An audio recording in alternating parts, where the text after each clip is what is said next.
মিঠাপাতা রোদের এক ঝলক তপ্ত চুম্বনে বিকেলের ঘুম ভাঙে। খোলা জানালা দিয়ে অবাধ্য রোদের ছটা এসে লুটোপুটি খাচ্ছে ঘরের ভেতর। খানিকটা মেঝের শ্বেতপাথরে, আর খানিকটা বিছানার ওপর। বিকেলের হিম হয়ে থাকা পায়ের পাতায় রোদের সেই ওমটুকু লেপ্টে যেতেই এক অদ্ভুত আলস্যমাখা আরাম শরীর জুড়ে ছড়িয়ে পড়ল। সে চোখ মেলে, দেয়াল ঘড়ির কাঁটা তখন 10টা 23 ঘরে।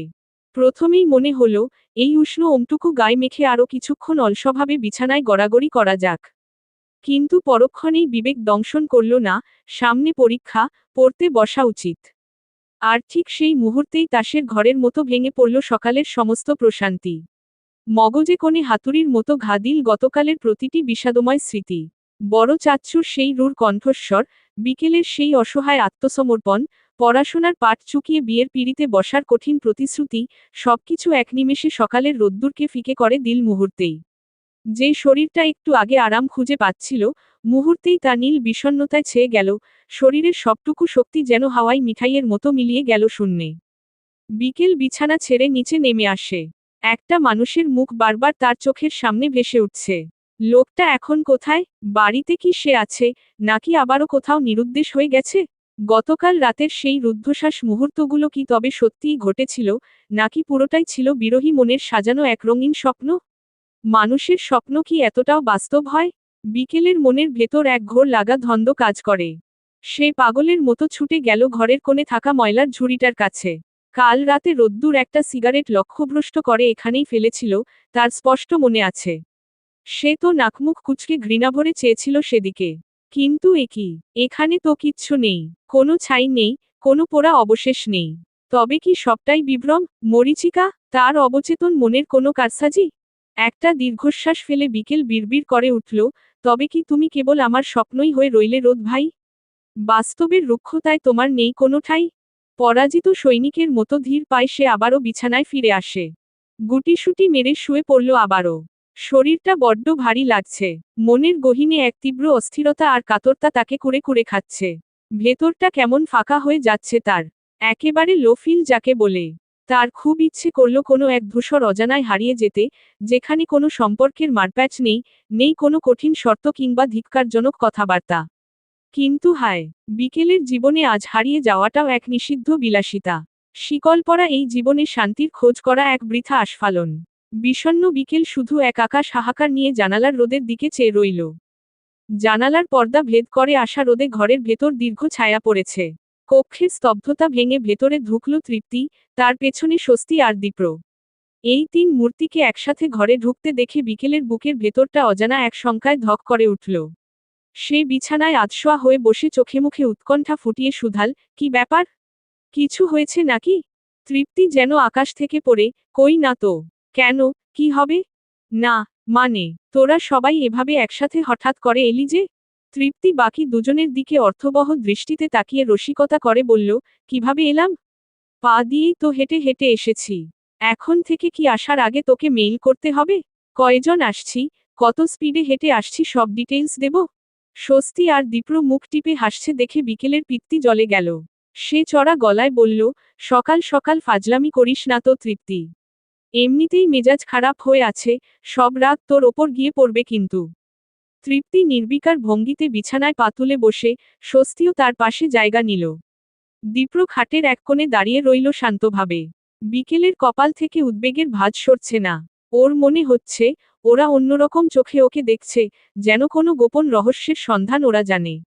এই রহস্যময় নির্বতায় বিকেল প্রায় আর্তনাদ করে উঠল, তোদের ভাবগতিক আমার ভালো লাগছে না। কি হয়েছে বল না রে, প্লিজ। তৃপ্তি এবার কৃত্রিম বিস্ময় বলল, কি আজব। পথে এই দুটোর সাথে দেখা হলো তাই একসাথে এলাম। তুই অহেতুক প্রশ্ন করে কানের পোকা নাড়িয়ে দিচ্ছিস ভাই। চল চল, সবাই চল, এই মেয়ের কাছে আসলেও জ্বালা, না আসলেও জ্বালা। তৃপ্তি বিছানা থেকে নামার উপক্রম করতেই বিকেল ওর হাতটা খপ করে ধরে ফেলে শুকনো মুখে করুণ স্বরে বলল, আচ্ছা বসো না, রাগ করিস কেন? তৃপ্তি বিকেলের ফ্যাকাশে মুখটার দিকে গভীর দৃষ্টিতে তাকালো। একটু পর নরম গলায় বলল, সকালে একবার তোর রুমে এসেছিলাম। দেখলাম তুই ঘুমের ঘোরে ছটফট করছিস। ঘরটা ঠান্ডায় বরফ হয়েছিল, তাই পর্দা টেনে জানালা খুলে দিয়ে গিয়েছিলাম। এখন শুধু দেখতে এলাম ঘুম ভেঙেছে কিনা। তোকে ঠিক স্বাভাবিক লাগছে না রে, কিছু নিয়ে টেনশনে আছিস? বিকেল মুখ নামিয়ে নিয়ে অস্ফুটে জানায়, না, তেমন কিছু না। এমনিই। আপার ঘুম ভেঙেছে ঠিকই, কিন্তু হুঁশ ফিরতে তো এখনো ঘন্টা 2 বাকি, জানো না তুমি? স্বস্তির এই টিপ্পনিতে তৃপ্তি হাসল ঠিকই, কিন্তু পরক্ষণেই বিকেলের দিকে তাকিয়ে অভিমানের সুরে বলল, সেটা তো জানিই। কিন্তু তোর আপা যে আজকাল আমায় আপন ভাবে না, সেটাও কিন্তু আমি জানি। বিকেল ভ্রু কুঁচকায়, এটা কেমন কথা? তোকে আপন ভাববো না কেন? যেটা সত্যি সেটাই বললাম। তুই কি এখন আমায় সবকিছু বলিস? বলিস না। বিকেল চুপ করে রইল। তৃপ্তি পুনরায় বলতে শুরু করল, তুই আমায় পর ভাবতে পারিস, কিন্তু আমার কাছে তুই আগের মতোই আছিস। তোর কোন বাড়া ভাতে আমি ছাই দিয়েছি কিনা জানি না, কিন্তু তুই যে চরম ডিপ্রেশনে আছিস তা আমি ঠিকই জানি। আর জানি বলেই সকাল সকাল খোঁজ নিতে এসেছি। স্বস্তি যোগ করল, আপু আজ কোচিং ক্লাসটাও মিস দিয়েছে। তৃপ্তি এবার বিকেলের হাত দুটো নিজের হাতের মুঠোয় নিয়ে গাঢ় স্বরে বলল, বড়দের ওপর অভিমান করে আমাদের সাথে দূরত্ব বাড়াস না রে। আমরা তোকে জাজ করতে আসিনি। তুই আমাদের বোন, আমাদের পরিবারের একটা অবিচ্ছেদ্য অংশ ছিলি, আছিস আর থাকবি। কি রে দীপ্র, ঠিক বললাম না? এতক্ষণ চুপ করে থাকা দীপ্র এবার মুখ খুলল। তার কিশোর কণ্ঠে আজ এক অদ্ভুত পরিপক্কতা, আপু, এই বাড়ির চঞ্চলতা তো তুমি। তুমি যদি চুপ হয়ে যাও, তবে বাড়িটা তো শ্মশান হয়ে যাবে।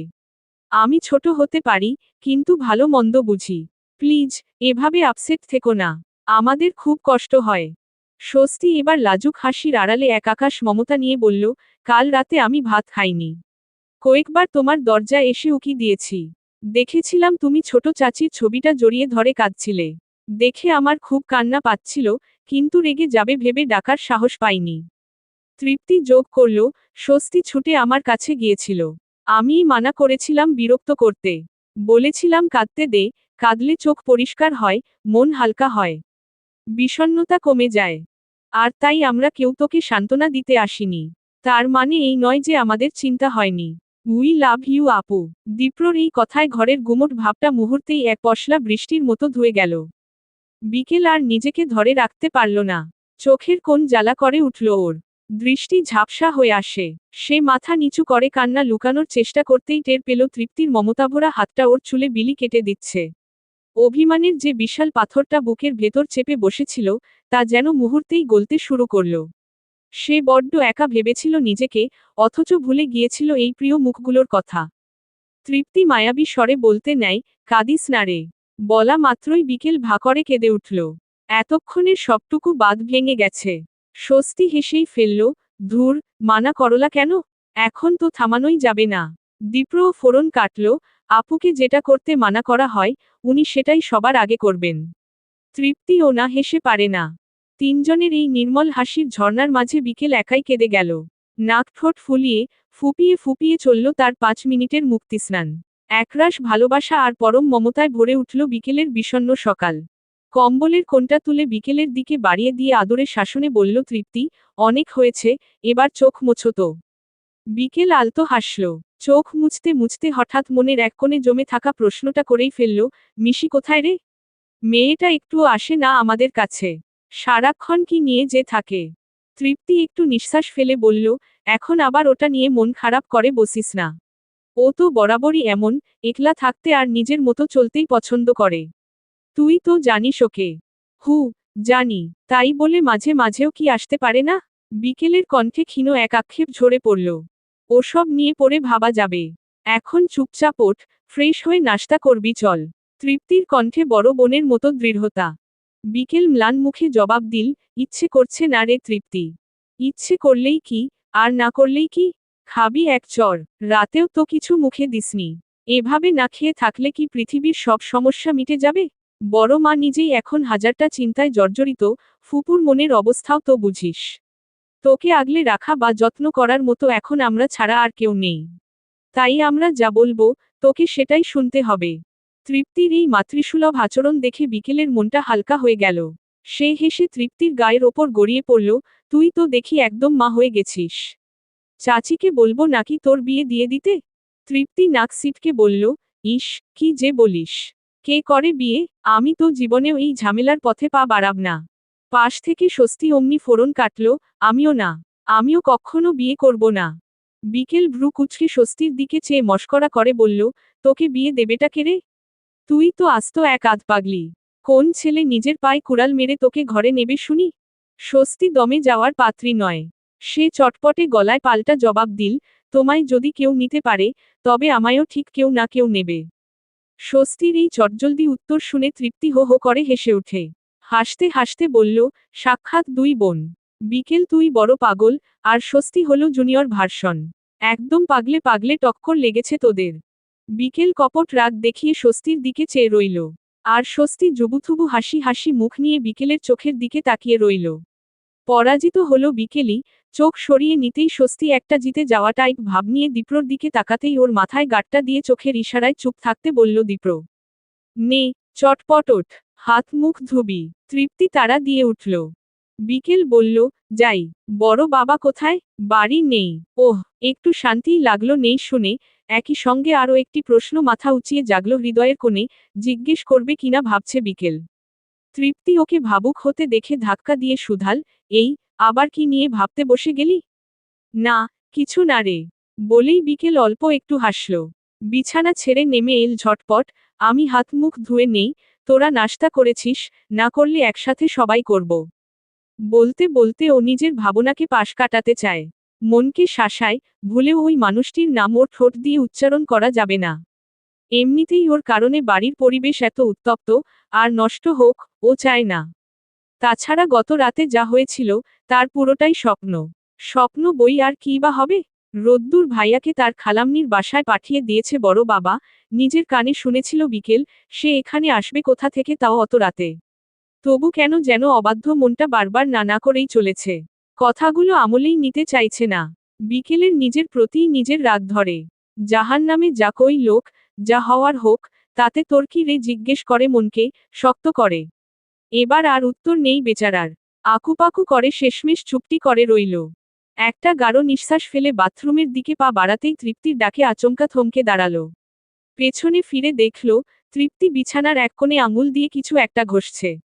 অত্যন্ত সন্দিহান গলায় জানতে চাইল, এ জায়গাটা পড়ল কিভাবে? এই বিকেল, এটা তো নির্ঘাত আগুনের পোড়া দাগ। তুই কি উল্টাপাল্টা কিছু করেছিস নাকি? তৃপ্তির প্রশ্নে বিকেলের মস্তিষ্কের কোষে কোষে যেন দাবাদাহ শুরু হলো। গত রাতের প্রতিটি মুহূর্ত স্মৃতিপটে ঝড়ের বেগে ভেসে উঠতে লাগল, ঠিক যেমন প্রবল বাতাসে বইয়ের পাতা উল্টাতে থাকে। এক জায়গায় গিয়ে তার স্মৃতি স্থবির হয়ে গেল। বিছানার ওপর ছাই পড়েছিল, জ্বলন্ত গরম ছাই। বিকেল আর এক মুহূর্ত দেরি না করে হুড়মুড়িয়ে তৃপ্তির কাছে ছুটে আসে। তাকে প্রায় সরিয়ে দিয়ে পোড়া জায়গাটার ওপর ড্যাব ড্যাব করে চাইল। এই তো, স্পষ্ট দাগ। চাদরের সুতো পুড়ে কুঁচকে আছে। তার মানে কি রোদ ভাইয়া সত্যিই এসেছিল? গত রাতের সেই রুদ্ধশ্বাস ঝগড়া, জেদ, অভিমান, অত কাছাকাছিতে জনের নিঃশ্বাসের মাপঝোঁক করা সবই কি তবে ধ্রুব বাস্তব? বিকেল কিংকর্তব্যবিমূঢ় হয়ে পাথর হয়ে দাঁড়িয়ে রইল। পাশে দাঁড়ানো তিনটি কিশোর প্রাণ তখন তাকে আপাদমস্তক খুঁটিয়ে দেখছে। তৃপ্তি বিকেলের কাঁধে হাত রেখে পরম বিস্ময় ডাকল, বিকেল। বিকেল দিকবিদিক শূন্য। কি বলে নিজেকে সামলাবে, তা ভেবে পাচ্ছে না। তার মনে হচ্ছে, সব গোপন কথা বুঝি ফাঁস হয়ে গেছে। সবাই হয়তো বুঝে ফেলেছে এ ঘরে কাল রাতে অন্য কেউ ছিল। একরাশ লজ্জা আর অস্বস্তি তাকে আষ্টেপৃষ্ঠে ঝাপটে ধরে। কপালে জমে ওঠা বিন্দু বিন্দু ঘাম তৃপ্তির নজর এড়াল না। পরিস্থিতি সামলাতে এবং নিজের অস্বস্তি ঢাকতে বিকেল হঠাৎ এক উদ্ভট কৌতুকের আশ্রয় নিল। সে জোর করে হাসার চেষ্টা করে বলে উঠল, আরে, এটা তো আমিই পড়িয়েছি। নতুন নতুন সিগারেট খাওয়া ধরেছি তো, তাই অভ্যাস নেই। যেখানে সেখানে ছাই পড়ে যায়। তোরা এভাবে অবাক হয়ে দেখছিস কেন? ছেলেরা যদি মানসিক চাপ কমাতে সিগারেট খেতে পারে, তবে মেয়েরা কেন পারবে না? মেয়েরা কি কোনো অংশে পিছিয়ে আছে নাকি? বিশ্বাস হচ্ছে না? যা, গিয়ে একটা সিগারেট নিয়ে আয়, আমি এখনই তোদের সামনে টেনে দেখাচ্ছি। টাসকি খেয়ে যাবি আমার সিগারেট টানা দেখলে। হা হা হা। বিকেল একাই হাসল। কিন্তু ঘরের নিস্তব্ধতা ভাঙল না। তৃপ্তি, স্বস্তি আর দীপ্র কারো মুখেই হাসির রেখা নেই, বরং তাদের চোখে মুখে জমাটবদ্ধ বিস্ময় আর উদ্বেগ। নিজের হাসির প্রতিধ্বনি নিজেই সহ্য করতে না পেরে বিকেল থেমে গেল। সে আবার ওই পোড়া দাগটার দিকে অপলক চোখে চাইল। অবচেতন মনে আর্তনাদ করে বিড়বিড়ায়, তুমি আসলে আমার কে? সত্যি করে বলবে কি? তুমি কি কেবলই এক সুখময় স্বপ্ন, নাকি দহনমাখা এক নিষ্ঠুর বাস্তবতা, রোদ ভাইয়া? নাকি শুধুই রোদ্দুর? ক্ষিপ্র গতিতে ঝড়ের বেগে ঘরের ভেতর এসে ঢুকল সৌম্য। তার বুকটা হাঁপড়ের মতো ওঠানামা করছে, সে হাহাকার করে হাঁপাচ্ছে। ওকে দেখে মনে হচ্ছে বাইরের ঝড়ের চেয়েও বড় কোনো প্রলয় ওর মনের ভেতর দিয়ে বয়ে গেছে। আইরিন নিজের কাজ ফেলে আতঙ্কিত হয়ে ছেলের সামনে ছুটে এলেন। বড় বড় চোখে চেয়ে রুদ্ধশ্বাসে শুধালেন, কি হয়েছে? এই সৌম্য, এমন করছিস কেন বাপ? সৌম্য মায়ের মুখের দিকে তাকালো না, কোনো উত্তর দেওয়ার মতো মানসিক অবস্থায় সে নেই। তার হাতের মুঠোয় থাকা কিছু একটা শরীরের সবটুকু শক্তি উজাড় করে দেয়ালের দিকে ছুঁড়ে মারল সে। আইরিন আর্তনাদ করে উঠলেন, করছিস কি? এই সৌম্য, কি হয়েছে বলবি তো মা? কে? দুমড়ে মুচড়ে যাওয়া কাগজটা দেয়ালের সাথে সজোরে আঘাত খেয়ে মেঝেতে পড়ে রইল। আইরিন নিচু হয়ে সেটা তুলে নিতে নিতেই ব্যাকুল হয়ে শুধালেন, কিসের কাগজ এটা? এত রাগ কার ওপর করে আছিস? কিছুই তো বলছিস না। সৌম্য ধপ করে বিছানার ওপর নিজের শরীরটাকে ছেড়ে দিল। কোনোভাবেই সে নিজেকে নিয়ন্ত্রণ করতে পারছে না। চারপাশের সবকিছু ওলটপালট হয়ে যাচ্ছে, পৃথিবীটা যেন তার পায়ের নিচ থেকে সরে যাচ্ছে। তার পবিত্র ভালোবাসার জীবনটাকে নিয়ে ওই মেয়েটা কি স্রেফ পুতুল খেলা শুরু করেছে? হা! মায়ের দিকে তলাল চোখে তাকিয়ে এবার তীব্র আক্রোশে ফেটে পড়ল সৌম্য, ওর কত বড় দুঃসাহস মা! তুমি ভাবতেও পারবে না। কার দুঃসাহস? খুলে বল আমায়। আইরিনের কণ্ঠে অজানা আশঙ্কা। ও আমায় ডিভোর্স লেটার পাঠিয়েছে মা। আমাকে ও ত্যাগ করেছে। আইরিনের হাত যেন অবশ হয়ে এল। হাতে ধরা সেই দুমড়ানো মুচড়ানো কাগজটির ওপর এবার তিনি স্থির দৃষ্টি নিবন্ধ করলেন। দলিলের ওপর বড় বড় অক্ষরে লেখা, তালাকনামা। সূক্ষ্ম চোখে তিনি নামগুলো পড়লেন, একদিকে সৌম্য মির্জা, আর তার ঠিক পাশেই লেখা, আদিবা রহমান। আইরিন আর ছেলের মুখের দিকে তাকানোর সাহস পেলেন না। তার সাজানো গোছানো সংসারটায় যেন হঠাৎ করেই এক কালবৈশাখী ঝড় এসে আছড়ে পড়ল। চোখের পলকে তছনছ হয়ে গেল সব বিশ্বাস, সব স্বপ্ন। একরাশ নিস্তব্ধতা আর হাহাকার নিয়ে আইরিন সেই কাগজের দিকে চেয়ে রইলেন, যেখানে একটি কলমের টানে দুটি জীবনের ভবিষ্যৎ চিরতরে ধূসর হয়ে গেছে। সৌম্য স্থির থাকতে পারছে না। সর্ব অঙ্গ তিরতির করে কাঁপছে তার। রাগে, ক্ষোভে, আক্রোশে এই মুহূর্তে চোখের সামনে পেলে ওই মেয়েকে পিষে গড়িয়েই দিত বুঝি। উঠে এসে মায়ের হাত থেকে প্রায় টেনে কাগজটি নিয়ে নিল। বেরিয়ে যাওয়ার জন্য উদ্যত হতেই আইরিন ওর হাত টেনে ধরে। সুধান, কোথায় যাচ্ছিস? ওকে জ্যান্ত কবর দিতে মা। সৌম্যর এই রূপ সম্পর্কে বড্ড অচেনা আইরিন। ছেলেকে ওই একদিনই আগ্নেয়গিরি হতে দেখেছিল, আর তারপর আজ। কি বলবেন, কিভাবে সামলাবেন, কোনোটাই এই মুহূর্তে মাথায় আসছে না। তবে এই মুহূর্তে তাকে বাইরে না বেরোতে দেওয়াই উচিত। রাগের বশবর্তী হয়ে কি না কি করে বসে। আইরিন ওর হাত টেনেই খাটের দিকে নিলেন।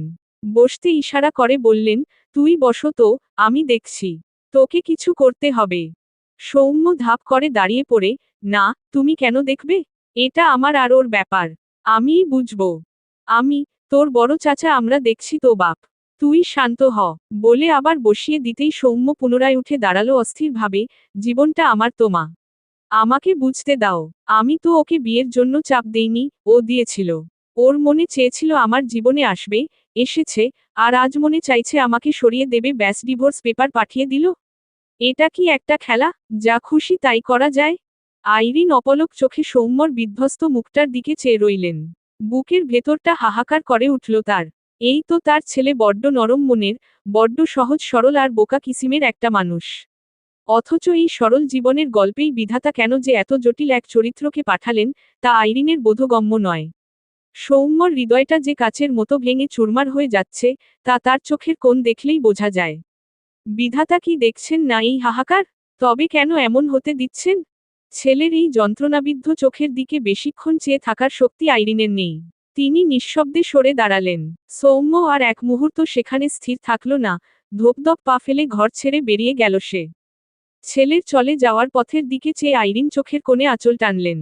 হুট করেই মানুষটার কথা বড্ড মনে পড়ছে আজ। মানুষটা চলে গিয়ে তাদের শুধু শারীরিকভাবেই একা করে দিয়ে যাননি, মানসিকভাবেও এক বিশাল শূন্যতায় ফেলে গেছেন।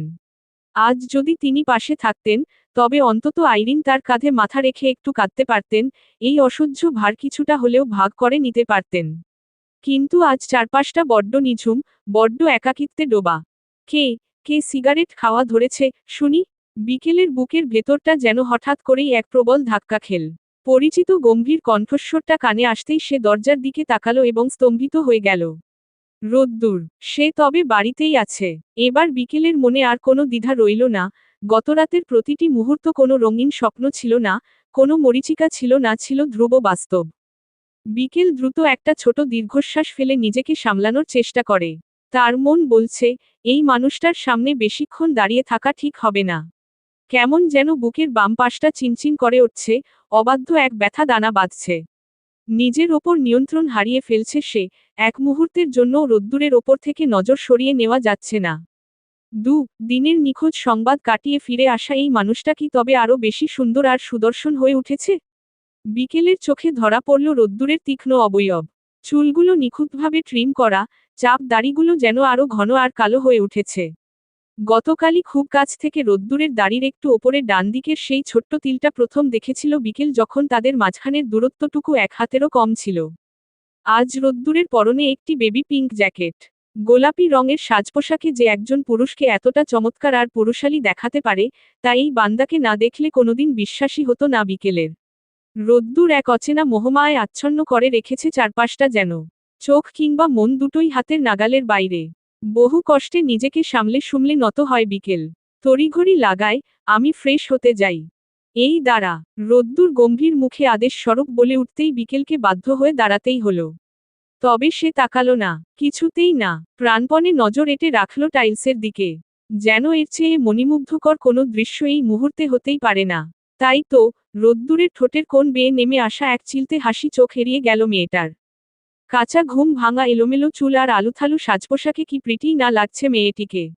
একদম যেন বার্বি ডল, মুখখানির উজ্জ্বলতা অন্যান্য সময়ের চাইতেও বেশি। ওই বাসি মুখেই একটা কিস ছুঁড়ে দিতে ইচ্ছে করল রোদ্দুরের, ভীষণ, ভীষণ। তবে সে নিজেকে সামলাতে জানে। আশেপাশে আরও তিনটে প্রাণ ওর দিকে দ্বিধাদ্বন্দ্ব নিয়ে চেয়ে। তাই নিজেকে খোলসে মুড়িয়ে নিয়ে পুনরায় জানতে চাইল, কি রে, বলছিস না কেন কেউ? কে সিগারেট খাওয়া শুরু করেছে, শুনি। তৃপ্তি বলতে চাইল, কেউ না। তার আগেই স্বস্তি বলে ফেলল, বিকেল আপু। বলেই দাঁত দিয়ে জিভ কাটল সে। একই সঙ্গে পায়ের উপর পাড়াও খেল একটা।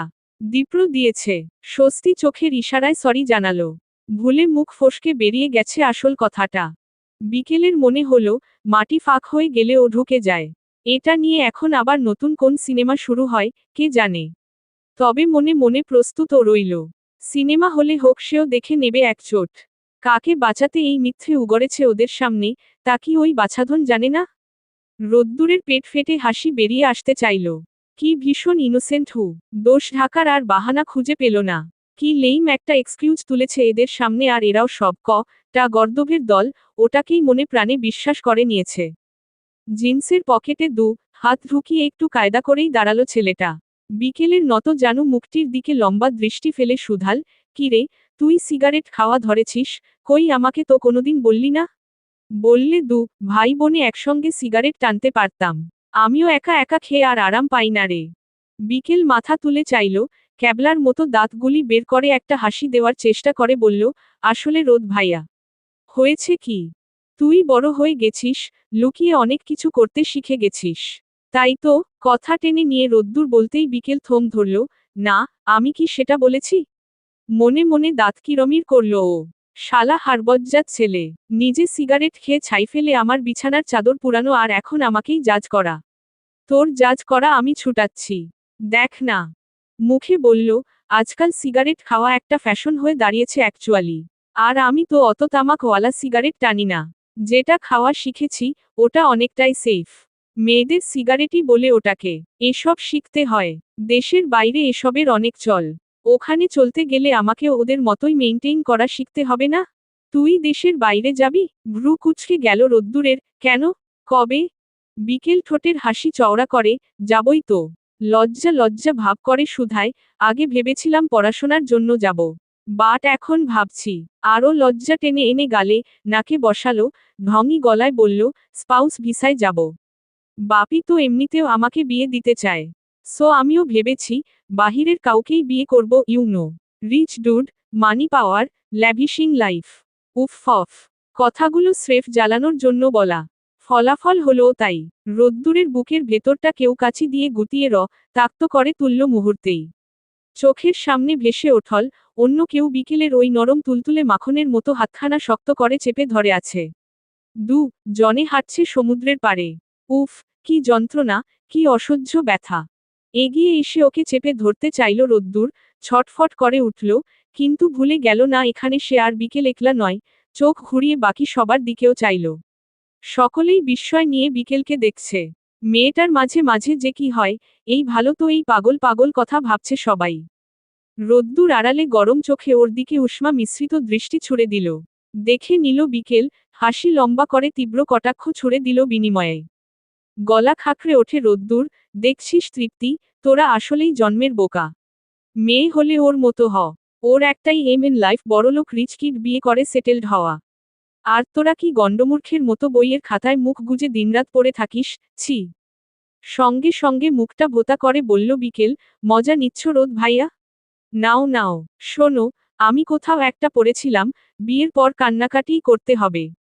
সাংসারিক লাইফের নানান প্যারা, কোনো সীমা পরিসীমা নেই নাকি? তো কাঁদবই যখন, বাংলাদেশে বসে কাঁদা আর আমেরিকা বসে কাঁদা দুটোই বিস্তর ফারাক না? উরি বাপরে বাপ, তুই দেখি ইন ডিটেইলে বহুদূর চলে গেছিস। রোদ্দুর অবাক হওয়ার চূড়ান্ত ভান করল, আসলেই তো, আমিও এভাবে কোনোদিন ভাবিনি। তাহলে আমাকেও একটা ফরেন মেয়ে বিয়ে করা উচিত, কি বলিস? করো গে, কে মানা করছে? মুখটা লটকে গেল বিকেলের, ভেংচি কাটল আড়ালে, বড় বাবা তো এমনিতেও তোমাকে এড়ে গেড়ে কারো সাথে বিয়ে দেবে না। দিলে রিচ দেখেই দিবে। না না, আমি সুগার মাম্মি চাই না, রিচ চাই, তবে অনেক প্রিটি একটা মেয়েকে আমার লাইফে চাই। প্রীতি না পেতনি, অতি সুন্দর ছেলেদের কপালে পেতনি জোটে। হু হো, মনে মনে বললেও মুখে হাসল বিকেল, একটা থাম্বস আপ সাইন দেখালো হাত তুলে, best of luck for your pretty little baby. মেজাজটাকে টুটটুট করে দিয়েছে এই মেয়ে। কি গা ছাড়া ভাব, যেন রোদ্দুর অন্য কোথাও বিয়ে করে নিলে তার বিন্দুমাত্র যায় আসে না। হা, আর এর জন্য কেঁদে কেঁদে হয়রান হয় এই পাষাণ হৃদয়। ইচ্ছে করছে গলা ছেড়ে গান ধরে ও, মাইয়া ও মাইয়ারে, তুই অপরাধী রে। আমার যত্নে গড়া ভালোবাসা দে ফিরাইয়া দে। তৃপ্তির দিকে তাকালো রোদ্দুর, বলে উঠল, নে, তুইও বইখাতায় আগুন দিয়ে দে। একটা তো গেছে ওই লাইনে, তুইও চলে যা। সবগুলো রিচ ডুড খুঁজে বিয়ে শাদি করে এই মির্জা পরিবারকে মুক্ত কর। তৃপ্তি হাসল, তোমাদের এই আজাইরা ক্যাচালে আমরা নেই, একদম নেই। এই চল তো সবাই, পেটে ইঁদুর দৌড়াচ্ছে, নাস্তা না করলে চলছেই না এখন। চল, চল। স্বস্তি, দীপ্র জনকে নিয়েই বেরিয়ে পড়ল তৃপ্তি। রোদ্দুর খুশি হল, যাক, একা পাওয়া গেছে শেষ পর্যন্ত, এবার দেখে নেবে, কত হাতকলিজা বেড়েছে এই মেয়ের। তার সামনে দাঁড়িয়ে বিয়ের ঘটকালি শোনায়। পেছনে ঘুরে বিকেল ডাকতেই দেখে কেউ নেই, হাওয়া বিকেল। রোদ্দুর ছুটে বাথরুমের কাছে আসলো, দরজায় সিংহের ন্যায় থাবা দিয়ে বলে ওঠে, এই বেয়াদব, বের হ, দরজা আটকেছিস কেন ভয় এখন? ম্যারিড লাইফের বিবরণ শুনবো আমি। কাকে বিয়ে করা উচিত, কেমন বিস্তারিত সব শুনবো এখন। বের হ, কুইক। ওপাশ থেকে ভেঙচে ভেঙচে প্রত্যুত্তর করে মেয়েটা, কেন? আমার কাছে কি? যাও না যাও, তোমার ওই রিচ প্রিটি লিটেল বেবির কাছেই যাও। তার থেকে শুনে নাও, আমি এই দরজা খুলব না। না খুললে ভেঙে ফেলবো আমি। ফেলো, তবুও আমি খুলব না। বিকেইল, খুলবই না। তারপর গলা ছেড়ে গানের সুর ধরে। You can ask whatever, I will sit here for hours. Telling all the cowa bird. Also the goo bird. Pretty little পেতনি, I'm so in hate with you. রোদ্দুর হেসে কুটি কুটি হলো, পেতনি পেতনি করছে, অথচ জানেই না, নিজেই নিজেকে পেতনি হিসেবে আখ্যায়িত করছে এই মেয়ে। ইস, এভাবে আর কত বেলা না খেয়ে থাকবি? যত বেলা পারবো। আর তারপর? মরে যাব। মরণটা কি এতই সহজ আদু? আদিবা মায়ের দিকে উষ্মা মিশ্রিত চোখে চাইল, গলা উপচে অভিমান বেরিয়ে আসতে চাইছে তার, মেদুর মেঘে ডোবা চোখজোড়া দিয়ে তাকিয়ে বলে ওঠে, বেঁচে থাকাটাও কি সহজ করে রেখেছ তোমরা আমার জন্য?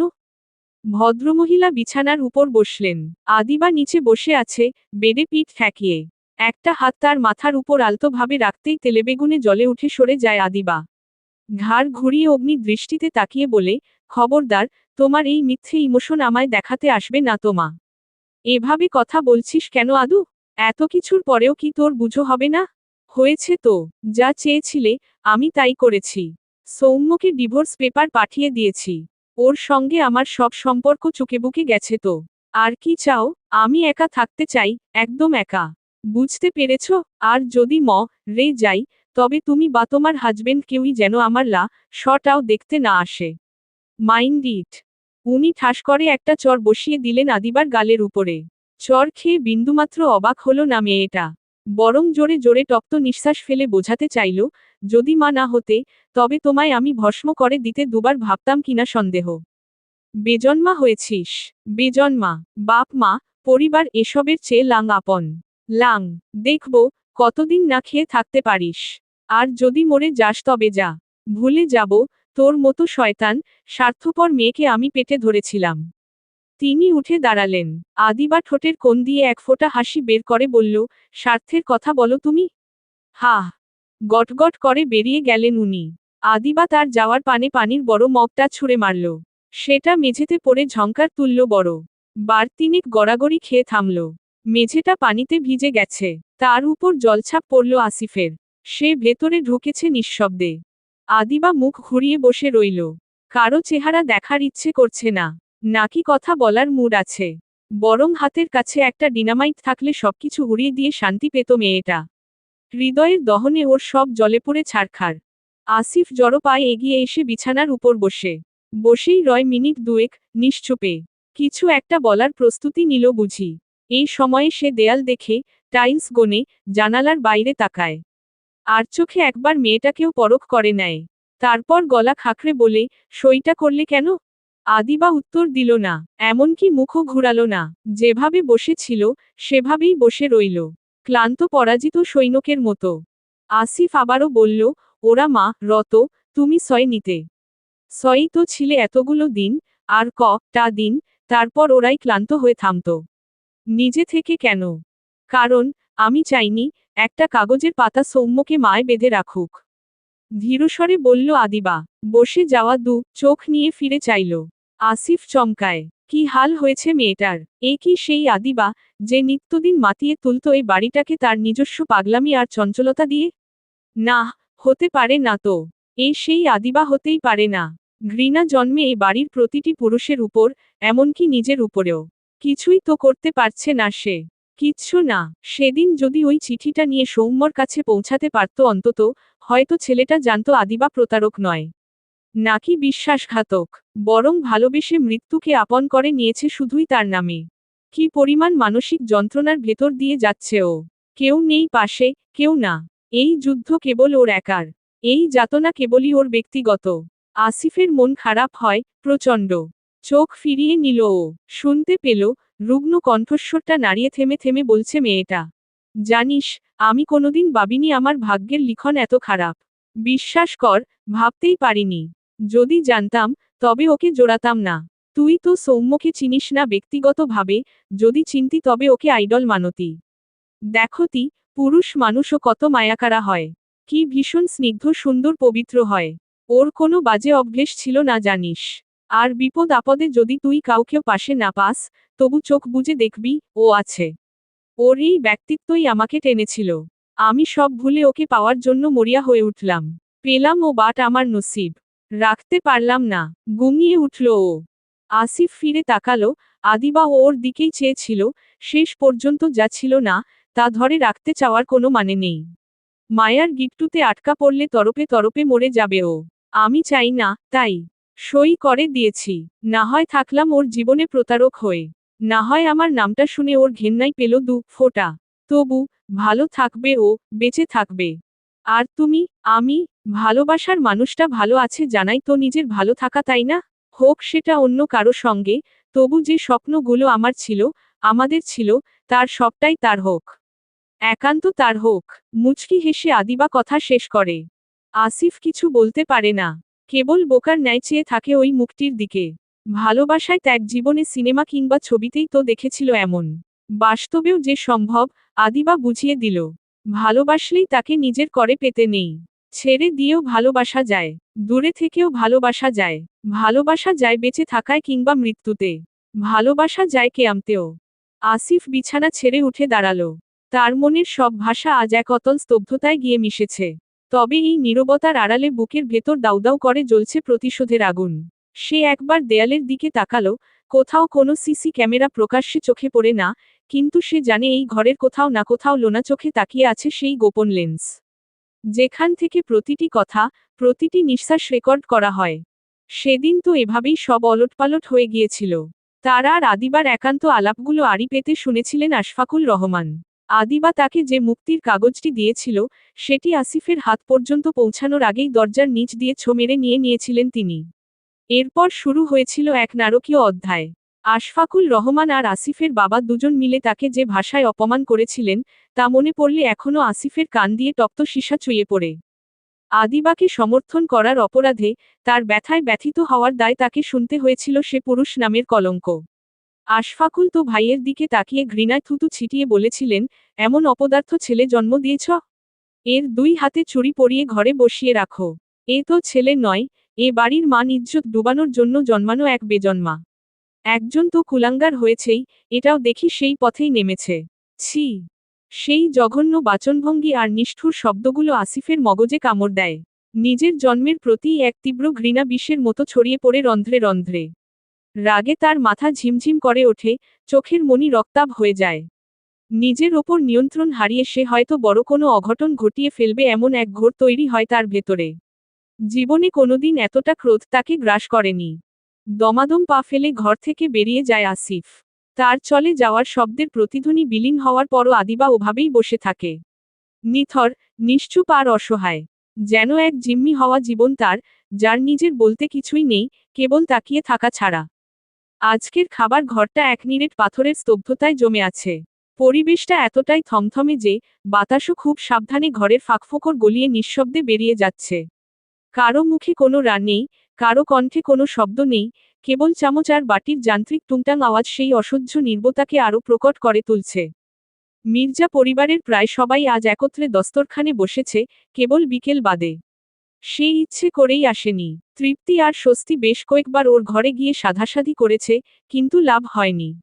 মেয়েটা এক অজানা আতঙ্কে আষ্টেপৃষ্ঠে জড়িয়ে বিছানায় মূর্তির মতো পড়ে আছে।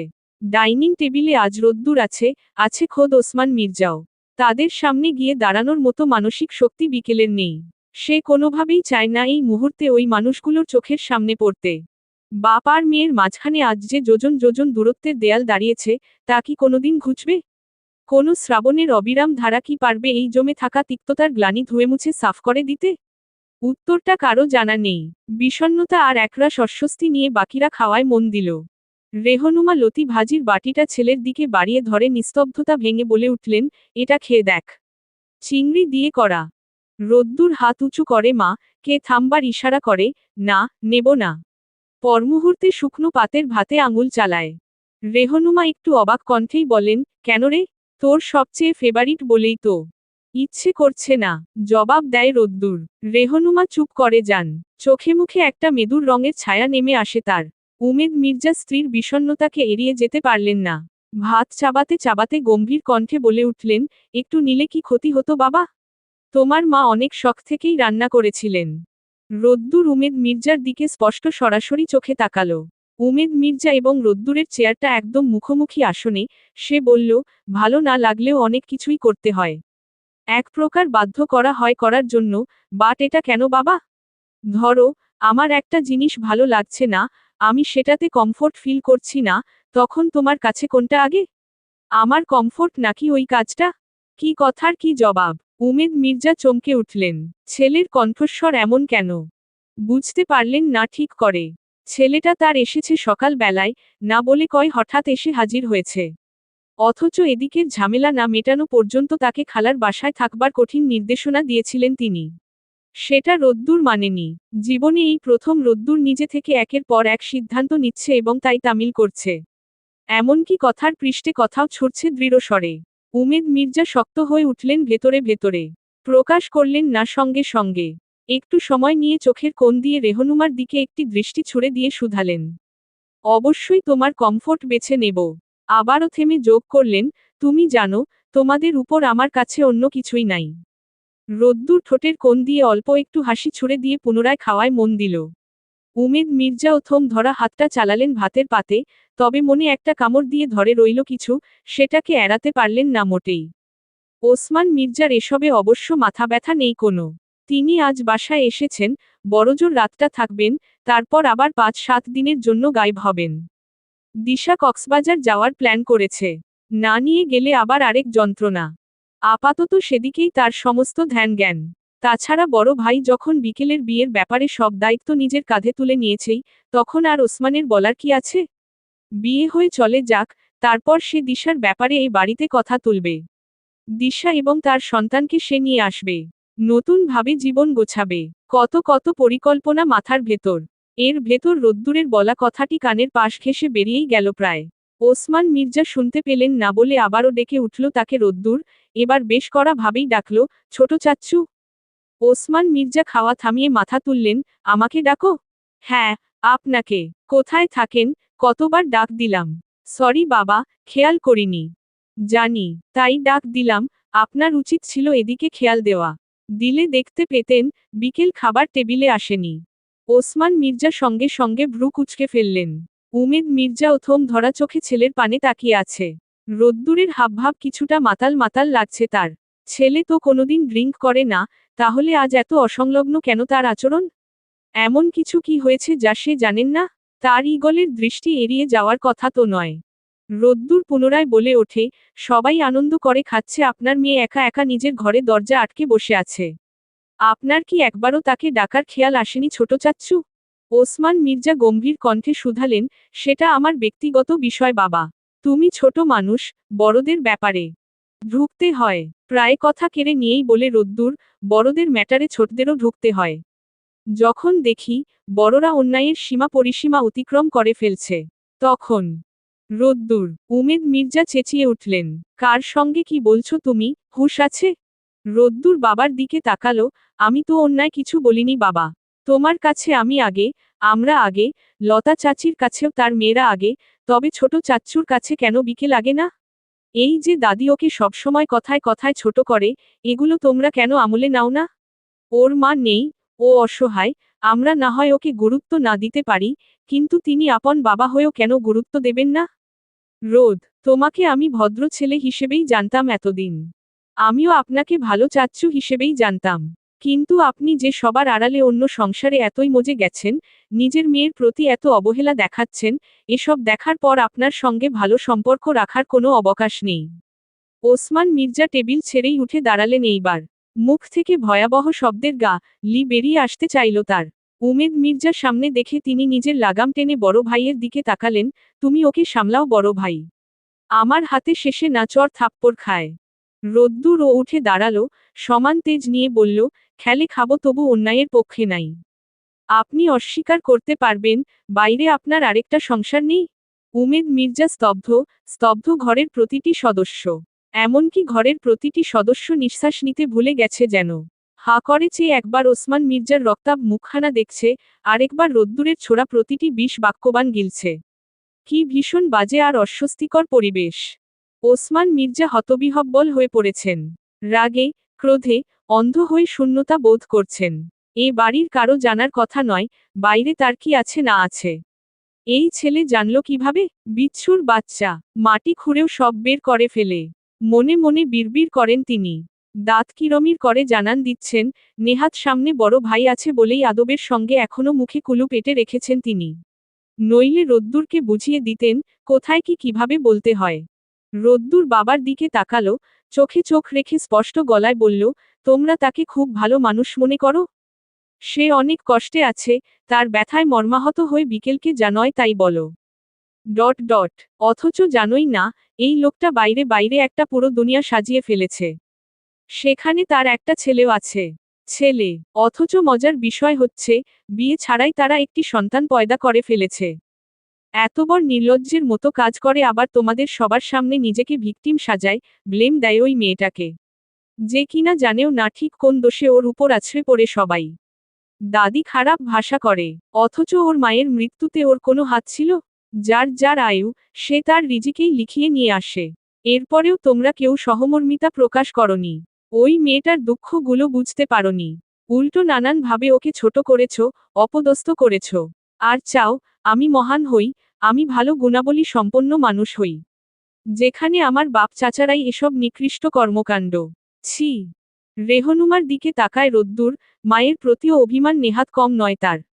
বিকেলকে তো সে একটু সাপোর্ট করতে পারত, করেনি বরং ছেলের শোকে নিজে মাথা পাগল হয়ে হিতাহিত জ্ঞানশূন্য হয়ে পড়েছেন। রোদ্দুর বলল, তুমিও না মা, মেয়েটাকে কোলেপিঠে মানুষ করলে অথচ চিনতে পারলে না।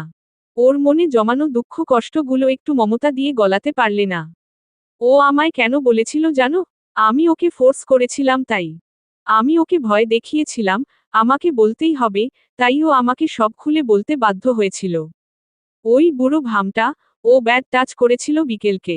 লজ্জায়, ভয়ও কাউকে এ কথা বলেনি। কাউকে না, আমি ওকে জোর করি, বাধ্য করি। ও আমায় ইচ্ছাকৃতভাবে বলেনি। একটু মিথ্যে করে বলল কথাগুলো রোদ্দুর, বাবা আর মা কে অপরাধবোধে ডোবাতে। আমি অর্পণের বাবাকে ইচ্ছে করে মারিনি। বুড়ো বয়সেও যার এত ছুকছুকানি তাকে কি এমনি এমনি ছেড়ে দেওয়া যায়? আর এই মারার জন্য ওরা যে আমাকে এটা করবে, ওটা করবে, বা ছিঁড়ে ফেলবে বলেছে, এগুলোও কিছু করতে পারত না। কারণ আমি প্রতিটা কথার রেকর্ড রেখেছি। ওই বুড়ো নিজের মুখে স্বীকার করেছে, ও কি করেছিল বিকেলকে, কি বলেছিল বিকেলকে। এমনকি বিকেলই প্রথম না, আরও অনেক অনেক মেয়েকে। আমি সবকিছু ভিডিও ক্লিপে নিয়ে নেই। তারপরই ওকে ইচ্ছেমতো পেটাই। এরপর আমি ওই মেয়েদের ভেতর খুঁজে 2-3 জনের কাছেও যাই, এবং তাদের থেকেও কথার সত্যতা স্বরূপ মৌখিক নেই, সেগুলিও সব রেকর্ড করা আছে। যদি এগুলো ফাঁস করে দেই, থাকবে ওদের মানসম্মান? উল্টো আমাকে সবাই বাহবা দেবে। আমি তোমাদের এই ব্যাপারটা কেন বলিনি জানো? কারণ চেয়েছিলাম, সময় মতো বোমা ফাটাতে। কিন্তু তা আর হতে দিলে কই। দুদিন মাত্র বাড়িতে ঠিক করেছিলাম না বলে তোমরা সব ক্ষোভ জড়ো করে গিয়ে ফাটলে বিকেলের উপর। হায় রে! এই যদি হয় বড়দের আচরণ, তবে আমাদের থেকে কি আশা করো? রেহনুমা নিশ্চুপ উমেদ মির্জা ও ওসমান মির্জা কেবল শূন্য চোখে চেয়ে বাড়ির সকলেই স্থির। রোদ্দুর একটা নিঃশ্বাস ফেলে পরের কথাগুলো বলবার জন্য মুখ খুলতে নিতেই মেহেরজান নিস্তব্ধতাকে পায়ে পিষে ডাইনিদের মতো খ্যাক কণ্ঠে শুধালেন, ওই ছেমরির হইয়া তুই এত কথা কস কেন? ওই ছেমরি তোর কি লাগে? রোদ্দুর দাদির শকুনি চেহারার দিকে তাকিয়ে একটা হাসি ছুড়ে দেয়। জবাবটা এড়িয়ে গেল। কারণ, সময় হয়নি। তবে হৃদয় থেকে ঠিকই জবাবটা বেরিয়ে এল তার, she is the one, my heart chose. একটা ছোট নিঃশ্বাসও বেরিয়ে এলো উত্তরের সঙ্গে। মেহেরজানের মুখের রেখাগুলো কুঁচকে এক বিচিত্র মানচিত্রের আকার নিল। নিজের অভিজ্ঞ চোখের শ্লেষ উগরে দিয়ে তিনি উমেদ মির্জার দিকে চাইলেন। কণ্ঠে ঝরল তীক্ষ্ণ হুঁশিয়ারি, তোর ছাওয়ালের মতিগতি তো ভালা ঠেকতাছে না উমেদ। সামলা অরে, সব ভাইস্যা যাওনের আগেই সামলা। উমেদ নিজেও ততক্ষণে পাথরের মতো জমে গেছেন। রোদ্দুর, যার ওপর ভিত্তি করে সে তার সারা জীবনের স্বপ্ন আর আকাঙ্ক্ষার ইমারত গড়েছে, আজ তাকে বড় অচেনা ঠেকেছে। মায়ের কণ্ঠের এই সংশয় উমেদের ভেতরের দ্বিধাকে যেন আরো গাঢ় করে দিল। অথচ রোদ্দুর নির্বিকার, ঠোঁটের কোণে এক চিলতে বাঁকা হাসি ঝুলিয়ে সে মেহেরজানের কথার পিঠে টেক্কা দিচ্ছে। অবলীলায় পাল্টা প্রশ্ন ছুড়ল, বন্যা তো আসেনি দাদি। ভাসবে কি? মেহেরজানের পিত্তি জ্বলে উঠল। কার বিষে ছেলেটা এমন নীল হয়েছে, তা বুঝতে তার বাকি নেই।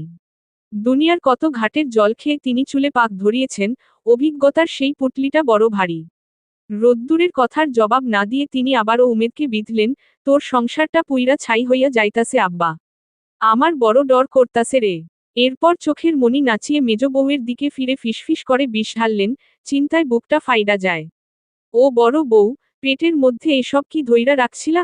রেহনুমা আক্ষরিক অর্থেই দিশেহারা। বিব্রত আর হকচকিত হয়ে ছেলের দিকে সকরুণ চোখে চাইলেন। মৌন মিনতি জানালেন যেন এই ঝড় থামায়। কিন্তু রোদ্দুর সেদিকে ভ্রুক্ষেপও করল না। মায়ের ওপর জমে থাকা অভিমান তাকে আজ নিষ্ঠুর করে তুলেছে। মেহেরজানের দিকে সোজা হয়ে দাঁড়িয়ে তপ্ত গলায় রোদ্দুর বলল, দাদি, কথাবার্তা একটু সামলে বলো। মুরুব্বি বলে যা ইচ্ছা তাই বলে দেবেন না। অনেক সহ্য করেছি, আর কত? মেহেরজানের চোখ দুটো কোটর থেকে বেরিয়ে আসার উপক্রম হল। চিৎকার করে উঠলেন, এই ছ্যামরা! তোরে তো ভালো জানতাম, আইজকা তোর কি হইল? এত্ত মাইনষের সামনে তুই মুখে মুখে তক্ক করস? ওই উমেইদা, ওসমাইন্না, তোরা কি চোখে ঠুলি লাগাইছস? তোগরে কি বোবায় ধরল? ওসমান মির্জা আগের মতোই পাথরের মূর্তির ন্যায় নিরুত্তর রইলেন। তবে উমেদ মির্জা আর স্থির থাকতে পারলেন না। পাতের ভাতে জল ঢেলে উঠে দাঁড়ালেন। গলার নলি দিয়ে অন্য আর নামবে না আজ। বড় নির্লিপ্ততা চোখে ছেলের মুখটা পড়ার চেষ্টা করে শুধু বললেন, রোদ্দুর, থামো। কেন থাম? আমি কি অন্যায় কিছু বলেছি বাবা? রোদ্দুরের কণ্ঠে প্রতিবাদের সুর। উমেদ চাপা কণ্ঠে শাসন করলেন, এটা ন্যায় অন্যায়ের বিচার না। উনি তোমার মুরব্বি, এ বাড়ির মাথা। তাই বলে উনি বিষ পান করতে বললে আমি হাসিমুখে তাই করব? রোদ্দুর। এবার গর্জে উঠলেন উমেদ। রোদ্দুর ধীর পায়ে বাবার একদম সামনে এসে দাঁড়ালো। গলার স্বর নামিয়ে একদম খাদে নিয়ে নরম অথচ ইস্পাত কঠিন সুরে বলল, বাবা, তোমাকে আমি আদর্শ মানি।